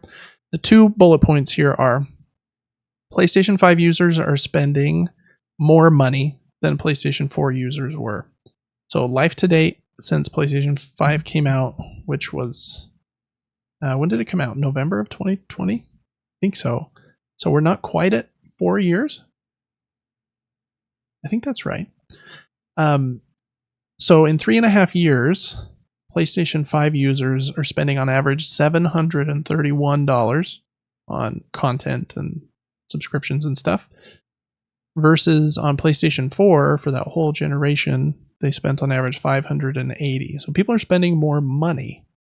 Here's kind of the bummer part of that stat, because if you break that stat down into different segments, you've got different portions they're spending money on. So you've got like the games, and the games, full game sales are down like 12% as far as the portion of money people are spending.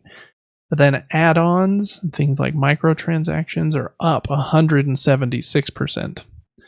So people are spending more money. A little bit less of that money is like for full game purchases, even though games now cost $70 instead of $60. And more money is being spent on shark cards for Grand Theft Auto and, insert microtransaction here. So that's the industry's changing. More people are making games that are free to play and are Genshin Impact games that want you to give your life savings for the perfect waifu. And Sony seeing that also in their financials. The next thing that they mentioned that has been picked up by a lot of news outlets is that Sony has already made more operating income, which can kind of be representative of profit, from the PlayStation 5 generation than they did in the PlayStation 4 generation. So just as like a quick recap, in the PlayStation 1 generation, they had operating income of $3 billion. PlayStation 2 was $2 billion. PlayStation 3, they had a big mishap with pricing it at $600, and Xbox was really dominant for a bit. So they lost $4 billion in operating income that generation. Then PlayStation 4 was $9 billion, and then already in PlayStation 5, they're at $10 billion in operating income. So Sony's doing pretty well. And those are just some figures from that presentation. If you want to look that up, it's pretty easy to find online. The document is called Sony's Game and Network Services Segment Presentation. Just a captivating title, but it does have some cool graphs and stuff in there. All right, next one also was picked up by a lot of companies when talking about the video game industry. There's this company called Warhorse Studios. They made, what's this game called? Oh, it's the one. Dang it, I didn't write the name of the game down here. Not Divinity. It's like the medieval one that's trying to be realistic. Rick, I can't remember the name of the game. Dishonored. Let me look it up. No, not Dishonored. Good guess, though. Let's see. Warhorse Studios game. Here we go. It's Kingdom Come Deliverance. That's the name of the game.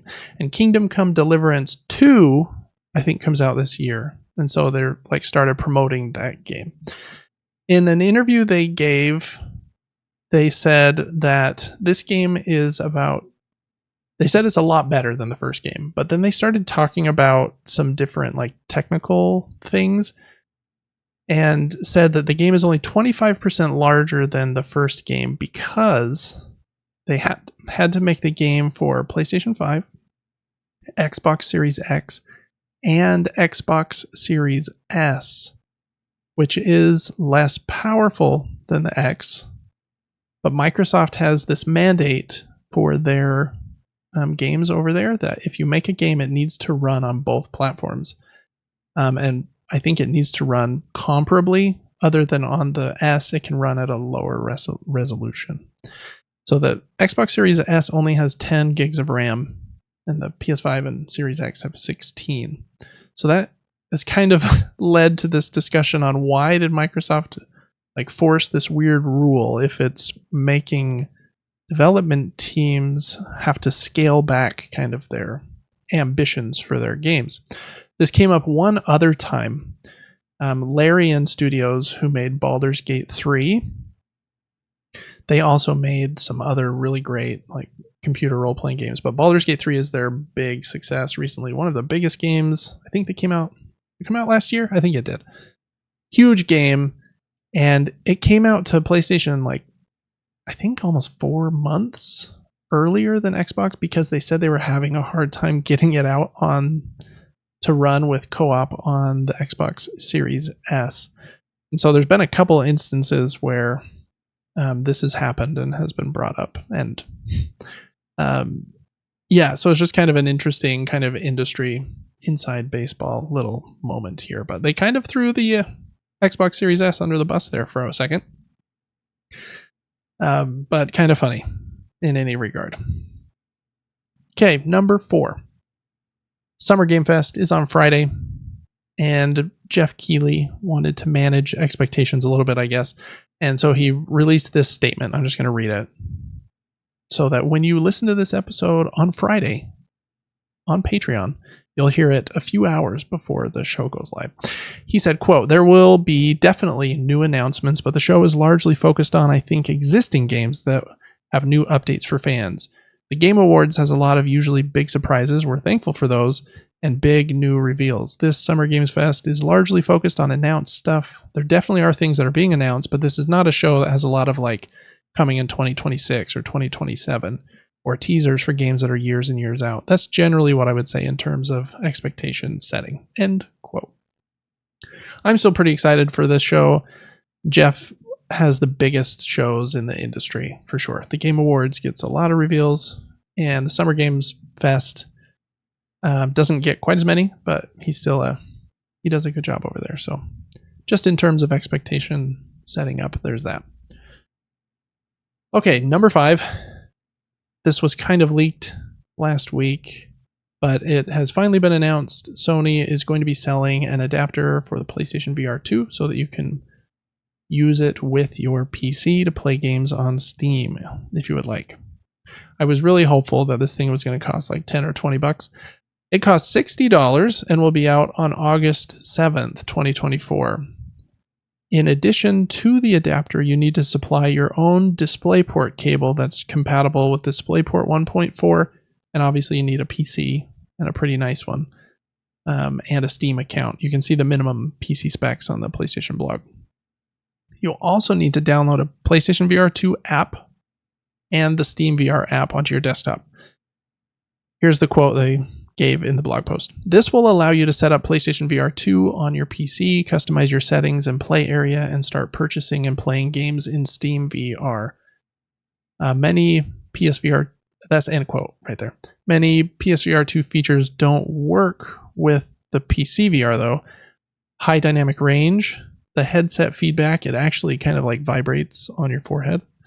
Eye tracking, the adaptive triggers on the controllers, and haptic feedback on the controllers don't work in PC VR, only when using the PlayStation 5. So they continue the quote here, quote, "While the most immersive way to experience PlayStation VR 2 gaming remains on PlayStation 5, we hope players will enjoy the ability to play an expanded lineup of VR games on PC using the same headset," end quote. Yeah, I don't know. Not a lot to say here. I wish the thing was cheaper. The PlayStation VR 2 is already $550. So I was hoping this thing could be $20. But from the pictures they supplied, it has kind of a brick or a box that you plug the PlayStation VR into, and then a couple cords come out the back of that brick into the PC, which reminded me of the original PlayStation VR's processing box. So there's probably more going on in this adapter than it seems. A bit of a bummer though that you can't use HDR and some of the other features. I know Sony's headset has kind of best in class foveated rendering and eye tracking and the haptic feedback in the controllers. So would have been nice if that would have worked on PC as well, but I don't know if PC VR games have as much of a focus on that stuff as the PlayStation does. So anyways, if you have one of those and want to play VR on your PC, you can do so in August 7th. Next one up, Baldur's Gate 3, which we talked about a few minutes ago, is getting modding in September, which is probably a big deal for them. The tools to create mods will only be available on PC. Quote, limitations in place on some platforms mean that while you will be able to browse, install, and use player-created mods, the official modding tools themselves will not be available to those playing on console. PC players will have access to the Baldur's Gate 3 toolkit to create their own mods, and an internal curation process will determine which of these mods becomes available for those on console, end of quote. Basically, Sony and Microsoft, just they don't want naked mods on their platform, which makes sense. They're a lot more curated than Steam, which is basically like you can put anything here if you want. So that makes sense. But modding coming to that game, I think, will be awesome for that game's longevity. Man, that game's been huge. Huge. Next one's a bummer. I'm very bummed about this one. I think you will be too. Little Nightmares 3 has been delayed to next year. Not much more to say about that, but they said they will show more of the game later this summer. So kind of a good news, bad news thing there. And number 8, I already mentioned these actually. This was about Bungie's Final Shape, good and bad, about the issues they had with launch. We're going to skip that one. Number 9, last one in video game news. And then we're cruising along here. We've got movie and TV show news. First up, we have some announcements from Craig Mazin and Neil Druckmann about HBO's The Last of Us Season 2. The high-level details are Season 2 is going to be 7 episodes long. The first season was 8, I believe. And the second season will not be even close to including the entire story of the game, which kind of makes sense. The second game is huge, way longer, has much more going on with like 3 times as many characters and like storylines to keep track of. There's a couple quotes here. Greg Mazin said, quote, the story material that we got from part 2 of the game is way more than the story material that was in the first game. So part of what we had to do from the start was figure out how to tell that story across seasons. When you do that, you look for natural breakpoints. And as we laid it out this season, the natural breakpoint felt like it came after 7 episodes. He continued then, we don't think that we're going to be able to tell the story even within 2 seasons, meaning seasons 2 and 3, because we're taking our time and go down interesting pathways, which we did a little bit in season 1 too. We feel like it's almost assuredly going to be the case that as long as people keep watching and we can keep making more television, season 3 will be significantly longer, and indeed the story may require season 4, end quote. This makes sense.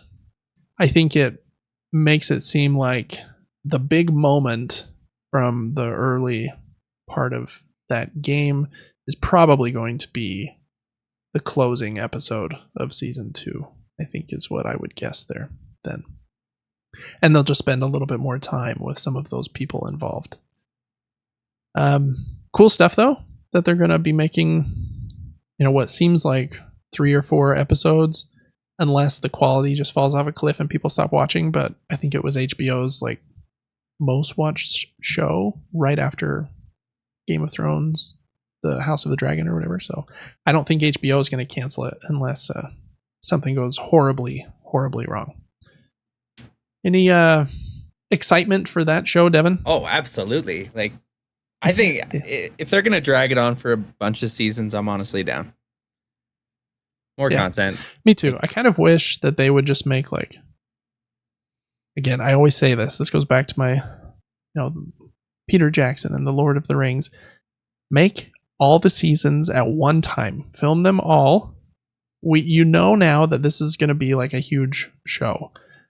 Film the entire thing. Make season 2 35 episodes. Like whatever you need to do. But they'll probably be able to get more subscriptions out of people for a longer time frame if they're able to break it up this way. And it's probably less risky, I would imagine. if they wait to greenlight season 3 until season 2 has good numbers, etc., etc. So I'm sure that they just want to be safe, but be ballsy, be brave here. There was another rumor. Actually, I think it's a report. I don't remember which site did the reporting, but I guess Sony has The Last of Us Part 2 ready for PC. I guess the port is done and has been for more than 6 months. They're just sitting on it, waiting for the right time to release it. It seems like the right time to release that would be early next year, right before the show probably comes out. Okay, a couple more TV and news things. The Ghost of Tsushima movie. It seems like it's still quite a ways out, but a character or an actor, his name is Hiroyuki Sanada, and he's in talks to play a role in the Ghost of Tsushima movie. He is a star in FX's show Shogun, which I haven't seen, but I think I've heard is supposed to be pretty good. So he looks like he would be a good fit for the uncle character, just based on the way that he looks, but maybe they have a different idea for him. We'll see. I really hope the actor that played the villain in Ghost of Tsushima, they should just have him play the villain in the Ghost of Tsushima movie. I think he's also in Glee or something. I don't remember him from anything else. I think so. Maybe I'm wrong, but I'm pretty sure it was that guy. Next up, Yakuza is a pretty big video game series, kind of like Japan's version of Grand Theft Auto, but much more silly. It has probably 10 games at this point, maybe even more. One of the more recent ones was called a Yakuza Like a Dragon, I think. And I guess Amazon has a Yakuza show coming out. It's called Like a Dragon Yakuza, and it's coming to Amazon Prime on October 24th. So if you like Yakuza, look out for that right before Halloween. And last up, Tomb Raider, The Legend of Lara Croft is coming to Netflix on October 10th. This is an animated Tomb Raider series. I will totally watch that, though, just based on Netflix's Castlevania series, which is excelente. So that was all the TV and movie show news for the video game news segment. That was a lot of stuff. State of Play had a lot of things, and I think it was good to go over each one of them there. So that was the video game news for this week. There's going to be a lot next week because of Summer Games Fest and the Xbox Showcase, and some of those Xbox games might already be announced for PlayStation as of next episode, or they will come to PlayStation one day in the future. We'll see. All right, like I mentioned earlier, in board game news, we're just going to jump right to Crowdfunding Corner before we get to our closing segment here. In Crowdfunding Corner, I have 4 games that I thought looked pretty awesome. The first one is called Yokai Septet, I think, Pocket Edition. This is a trick-taking game. I guess it's a pretty famous one. It's getting a reprint. It has really cool Japanese art, and I haven't played a ton of trick-taking games, probably, half a dozen. 6. I could have said 6. That's easier. 6 in one, half dozen in the other. Whatever. But I played Cat in the Box a couple of weeks ago, like I mentioned on the show, and so I'm kind of intrigued by them right now. And this one looks really cool. The idea with this one is I think there are 6 or 7 suits in the game, but each suit doesn't have the same values of numbers. So the red suit might have ace to 6, then the blue suit has 2 to 7, and the black suit has 3 to 8. And so some of the suits are just kind of stronger because they have higher numbers associated with them, which was interesting.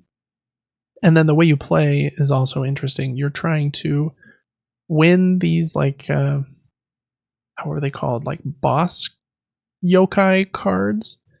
And if you win a certain number of them between you and your teammate, because you play in teams, then you win. But if you and your teammate win 7 tricks before you win or get the 4 boss cards, then you lose. So you're got to be careful with winning tricks. I don't know. Kind of a unique spin on trick taking. It's on Kickstarter until June 20th. And it comes in a very small box. So I'm definitely going to check that one out. I didn't look at shipping or anything for that one, but I hope that it's reasonable because that's one I've got my eye on. Next one up is a game from, what's their name? Elf Creek Games, maybe? They have a game that I have behind me right here, actually. It's called Honey Buzz, which I really like. They make games that are very good looking. That's the game, Devin, that has those really squishy like nectar and honey pieces right, yeah. that we played, the economic game. This was their next game, Merchants of the Dark Road. I've wanted to get it for a while, but it's a little more complicated than Honey Buzz and a little bit more expensive. So I've just kind of been waiting, biding my time. And actually, it's a funny story. 2 days ago, it was on sale on this like board game deals Reddit that I follow for like $26, and it's like a $60, $70 game. So I was like, oh man, I'm gonna buy it right now. And I was like, let me think about this for like half an hour. And I thought about it for like probably only 10 minutes and went back, and it was sold out. And I was like, oh dang it, I shouldn't have waited. I should have trusted my trigger finger to spend money instead of trying to be frugal. But anyways, this is a game about kind of moving around these different paths in this town to pick up goods and sell stuff. And it's getting an expansion in this Kickstarter campaign that Elf Creek is doing. And in the campaign, you can buy the deluxe version of Merchants of the Dark Road and the standard or deluxe version of this expansion. I just want the retail standard version because the deluxe version is like very expensive with like super crazy nice components. But I just think their like base level is such high quality anyways. That's the one I'm looking for. So I'm not going to back this one, but I'm probably going to buy this expansion at some point in the future. So just wanted to call it out. All right, next up is a game that I'm not even sure if I'm pronouncing correctly. Dabawala? Dabawala. Dabawala? I'm not sure. But it is a game from Queen Games in kind of their lighter family line, and I like the vibe of it. Basically, I guess in Mumbai, India is where the game takes place, and you play as like a bike deliverer who has this big like apparatus on the back of his bike so he can hold layers and layers of goods like milk and other things. And so in this game you play in a few different phases. In the first phase you have to plan how you're going to store everything on your bike by playing these cards that let you put these Tetris pieces on your bike, and you stack it many layers high. Kind of reminds me of Ship Shape in that way, which was another game with kind of that stacking element. Then after everyone's all stacked up, you flip the main board over to the other side and then start like the delivery phase where everyone will move around and deliver those goods, trying to make the most money from it. So I think it has a cool vibe and look. It has this awesome like organization structure where the board kind of snaps into these like cardboard trays that hold all the components in like these organized cubed trays. So I don't know. I think it looks pretty solid. I need to check the shipping price because I think they are overseas in Europe. So shipping to America can be a little brutal, but wanted to give that one a shout out because of the cool vibe. And then last up is a game called Apotha Bakery. And you play as like a witch, wizard, little spell maker dude, and you have to heal these heroes before they go out on adventures. And the way you do that is this game's played in a couple phases as well. In the first phase, you will play your Fori cards out. A Fori is like a mixture between the word fairy and the word forage, I believe, because these like fairy-like creatures go out and forage for resources for you. And you get to decide, I think, how many cards and the strength of the cards you play in this phase.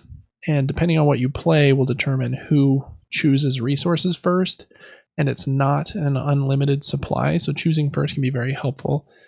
But the player that chooses first is a player with the lowest like initiative score from those cards.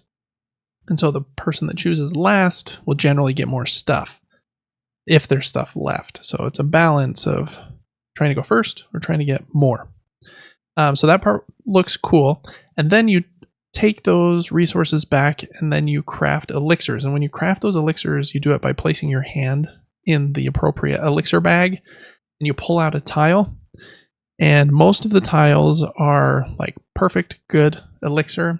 Some of them are like a lesser quality, and then very few, but a couple of them are failures. So like the elixir exploded and didn't work. And then you keep those in your like personal board. It has this nice little slot system where those elixir pieces just chunk slot right in there. And then you use those elixirs to heal these heroes. The heroes will also like die if they're not healed in time, and their card flips over to this backside with this cute little black ghost. And it sounded like those ghosts, if you haven't healed the hero in time and they die, will curse like the game state, and so it becomes harder for. I'm not sure if it's just you, the person that should have healed them, or if it's every player. The entire play area is cursed. But I like those ideas about the card play at the beginning phase, and then trying to, it's kind of contract fulfillment, trying to fulfill those contracts to heal the heroes. Artwork is super, super awesome in that one. And I think it looks really solid. The game is in, I get these mixed up. It's either pounds or euros. I think it might be pounds since it's in Europe, and shipping to the US is a little brutal on this one. Is the range they put is $25 to $29. So you just got to add that on top of your pledge, which is a little rough. But it looks so good, I'm tempted. So those are the 4 games that I thought looked pretty solid in crowdfunding this week. I mean, there's a lot of good ones. There's like the 7th Citadel, the sequel to the 7th Continent, that's in crowdfunding. And next week we'll have a big one to talk about that I think you'll be interested in, Devin, because we've talked about Bloodborne a lot this episode, and this game seems to have basically like just lifted everything from Bloodborne. Ooh, I'm but we'll excited. talk about that one next week. Of these 4, what was your crowdfunding corner pick of the week? Apoth the Bakery is going to take number 1 for me. Ooh, because nice. of the art and the way that they presented that game and on Kickstarter. Yeah, it looks really nice. Those upgraded pieces too in the deluxe version being acrylic. Yeah. Man, that's tempting, but I think it's like 85 euros, and euro to dollar right now. Or maybe it's I don't know what the heck. I don't know anything about the money anywhere else in the world, but the conversion ratio from whatever that is to dollars is not great. So it's like $100. Then I got to add the $30 in shipping. And then wait a year. Actually, I don't know when that one delivers. Maybe it delivers soon, but those are the 4 that look pretty solid this week.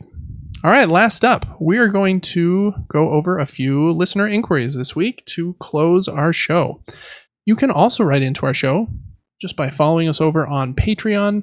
At the $3 tier, you can submit questions, comments, and thoughts to this show and every show that we do every single week. I put a thread up on Patreon asking for questions. Submit them there, and I will read through them, and we'll decide which ones we want to talk about, and we save the rest, and we'll include them in future shows, or maybe on one-off shows where we just answer extra questions. So, again, not Super Game Brothers, patreon.com/Super Game Brothers to check us out and those perks over there. Today, we've got 4 questions. Oh, sorry, scratch that. We've got 3 questions. The first one is super quick and is just mainly for me. So I'm going to answer that one, and then we'll talk about the last 2 together. First one, user on Patreon named Do Better asked, David, have you ever thought of making tutorials for board games since they are very complex? Great question.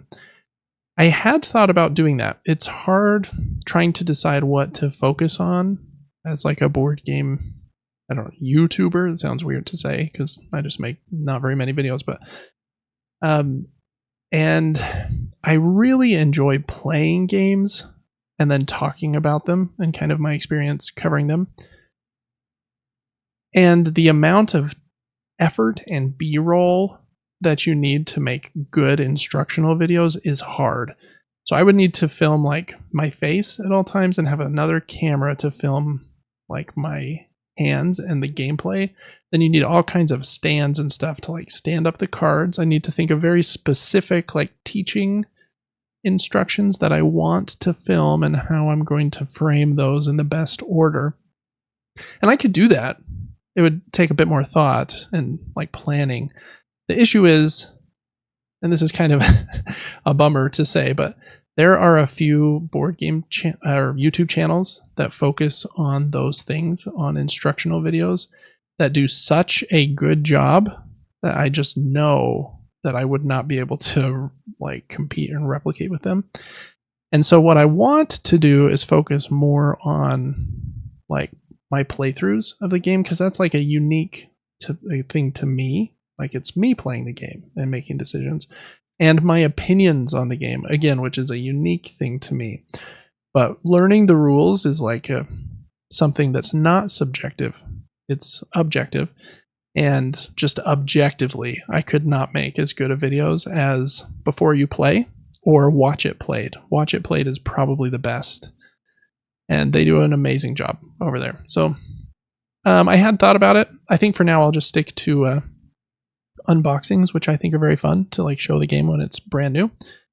And playthroughs I think is also very fun, especially solo playthroughs, you know, show how the solo mode works and try some different strategies. I did that with my Sand playthroughs, tried 2 different strategies on the easy mode and medium difficulty there on the channel. And then I think I put a unique spin on my reviews in that I barely show my face at all, just like in the opening 30 seconds and the closing like minute. And the rest of the time I'm just showing the game and the pieces, which is a bit different. And I also show how I store the game and go into I don't know, I feel like I've got a little bit of a unique angle there. So that's kind of what I'm going to focus on. But if there is a specific board game, Do Better, that you are struggling to learn or want to know more about, let me know. Maybe I'll film something about it, or I could help you learn the rules. But I would probably recommend Watch It Played's video since they're so good. So great question though, Do Better, and appreciate you writing in. And we've got one more question from you coming up, so that's not the last time you're going to hear Do Better's name. All right, next up, Devin. We've got a question from Alex here. He says, Samsung offers a gaming hub for console-free gaming on their smart TVs. Is it any good or just corporate hype? So I'll kind of do a tiny bit of backdrop here, Devin, and then I'm going to ask you a question, and we'll see a very easy question. So the video game streaming is a difficult thing to do. Companies have tried it for a long time. There was like On Live a long time ago, and Gaikai came around a little bit after them, and Sony actually bought Gaikai for like $400 million or something, and then have kind of used their technology to build up their own streaming platform. If you have PlayStation Plus Premium, then you can stream a bunch of PlayStation 4 games and PlayStation 5 games. You can stream PlayStation 3 games, which is the only way to play PlayStation 3 games on that platform right now. Microsoft is really going hard into streaming, where they want you to be able to play their games on like any device. So you can like stream games directly to your phone even, and not even need to be on the console. The issue that I have found is that games are different than movies and TV shows. The movie and TV show, you know, you've got the images moving on the screen, but I'm not interacting with them in any way. It's just kind of playing. And as long as, even if there's a little bit of buffering and the video is half a second, you know, behind where it would be with perfect like internet, it doesn't really matter too much because it's just kind of playing there in the background. The hard part with streaming video games is that the game itself needs to show you stuff, have an output, but then that output needs to respond to my input on the controller. And so we get into the same dilemma we talked about last time with Starlink and the speed of light. Like, how fast can I get a signal from my controller to, let's just say, Microsoft's streaming hub in Denver, Colorado, which I don't even know, what's that, 300 miles away?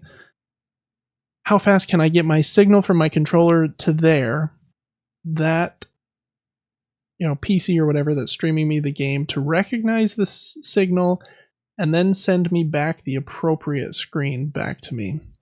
So that delay in the signal sending has always, at least in my opinion, created input lag when I've tried to play any streaming game.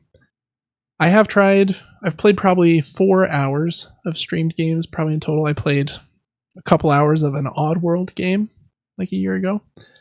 And I played Castlevania Lords of the Shadow, which is a PlayStation 3 game that I really want to try. I guess I could just buy it on my PlayStation 3, but I was like, hey, streaming thing's here. I want to try it anyways.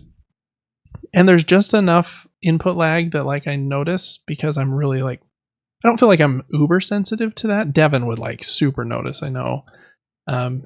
Because he has like a monitor that gets like sub 1 millisecond refresh rates to get like the very lowest so that you can just respond so quickly to things in like Rocket League and stuff. And feeling like a quarter of a second delay like from what I'm pressing, it really has made it hard for me to enjoy any games in that scenario. This gaming hub from Samsung is a pretty cool idea. I think they have a bunch of different partners. One of them is Xbox. Another one is NVIDIA GeForce Now, which I've actually heard really good things about NVIDIA's streaming. And so you have all these apps on your Samsung TV, and then you can click into the app and in theory start playing the game with your own controller, just kind of Bluetooth to your TV, and then somewhere far away, a console or a PC is playing that game and just transmitting the screen to you. But I would only recommend playing a game where you are totally fine waiting a little bit of time for button presses. So I wouldn't play anything competitive or a shooter or fast-paced on it. If you're playing something very slow, like I talked about Phoenix Wright last week, where you're like in a courtroom, like asking people questions and like saying, I object, that would work. Or like a Telltale game where like you make decisions and maybe need to walk somewhere slowly. I think you'll feel it, but I think you could play a game like that way. But I think coming from someone who plays a lot of downloaded games on like a console or a PC, you're going to feel the difference. Devin, have you played a streamed game ever before? No, and after hearing you describe it, I don't want to. Yeah. There is one kind of streaming that I am coming around to, but that is a very different scenario. So that's basically local area network streaming. Or in other words, I have my Rogue Ally, and I can connect it to my PlayStation through my own router in my house. So I'm playing a PlayStation game on my Rogue Ally, but the signal doesn't have to go hundreds of miles. It needs to go downstairs to my router, to my PlayStation, and then back to the router, back to me, right? So just the distance is so much smaller that I have felt way less lag playing games that way. I do think that eventually they'll figure out ways to make it instantaneous, basically, and we won't be able to tell a difference. My guess is they'll have to cache some portion of the game, and then the TV will just respond.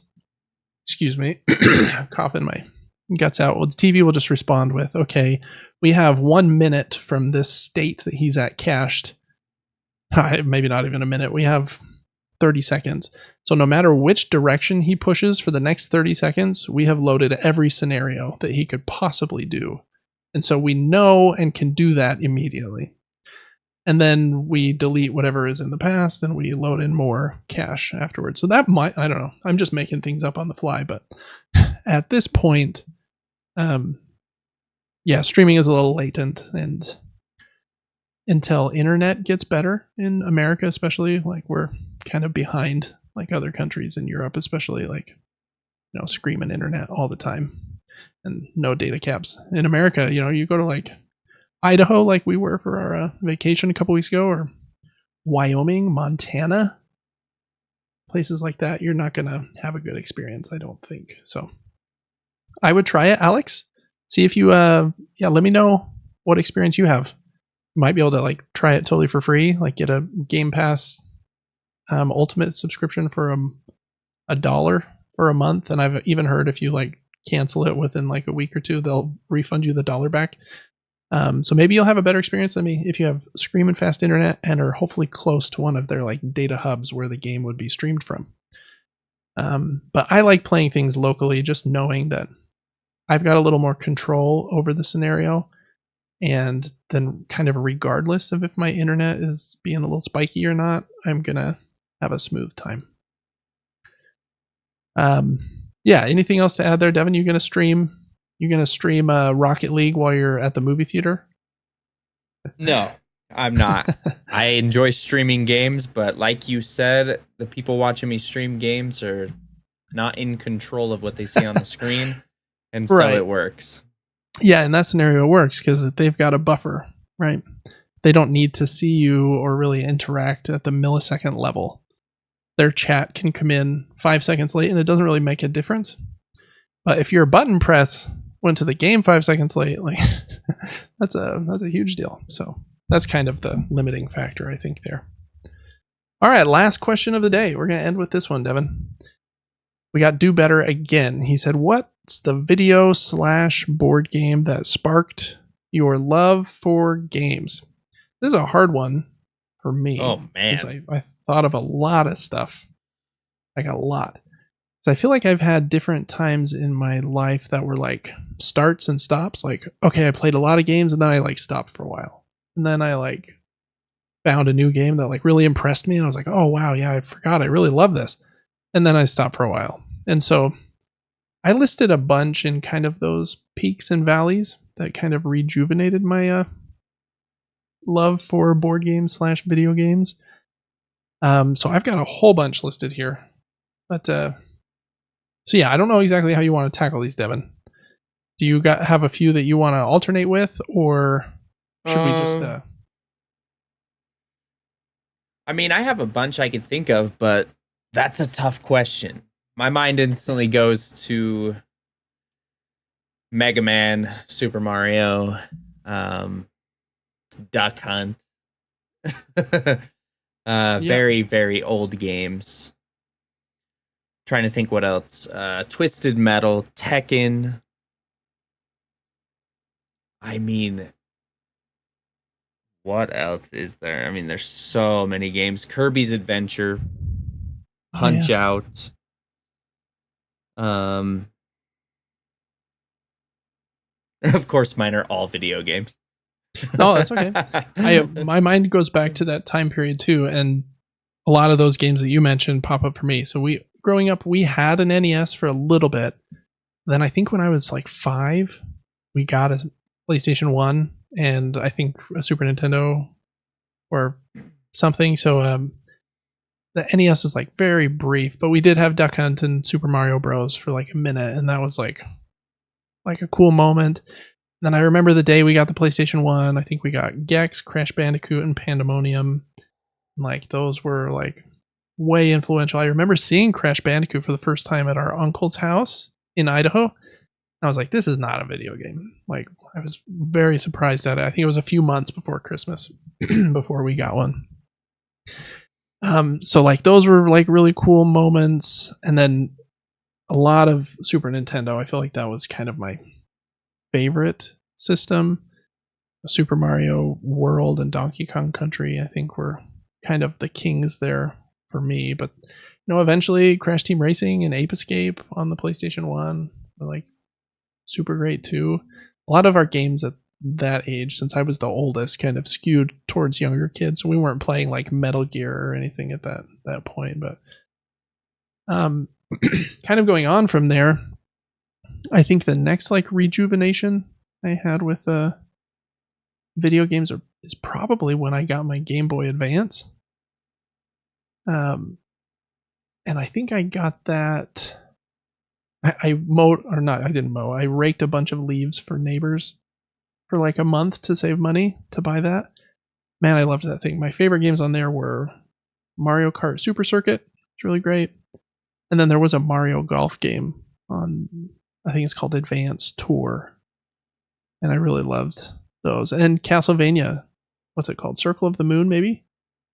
I had one of those as well. There are a couple other Castlevania games on there that were really good. And then I feel like I fell off for a minute too, and then did the same thing after we moved. I picked weeds for a bunch of neighbors and stuff to earn a bunch more money, and then bought an Xbox.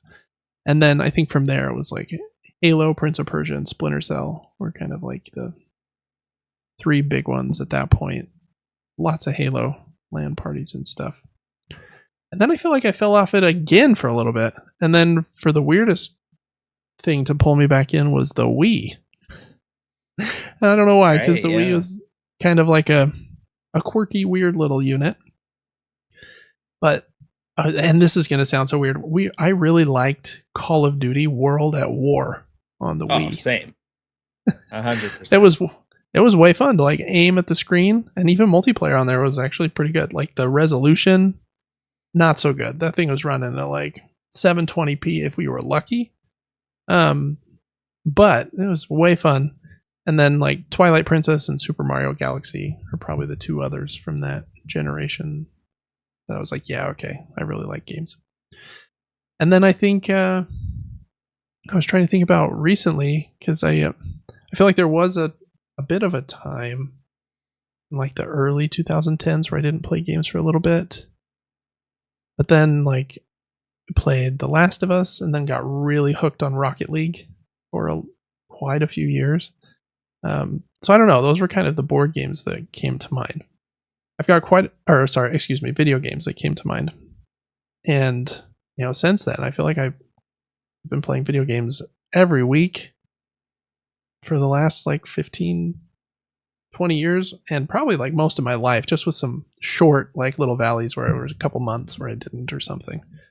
Probably because of dumb school or sports or something. For board games, the ones I come back to are, I think the first games we ever played were with Grandma. And the three that I remember playing with her the most are chess, Scrabble, and card games like Phase 10 and Rummy. And so chess is an abstract game, Scrabble's a word game, and Rummy and Phase 10 are card games. So card games, abstract games, and word games kind of have a special place in my heart because of those three.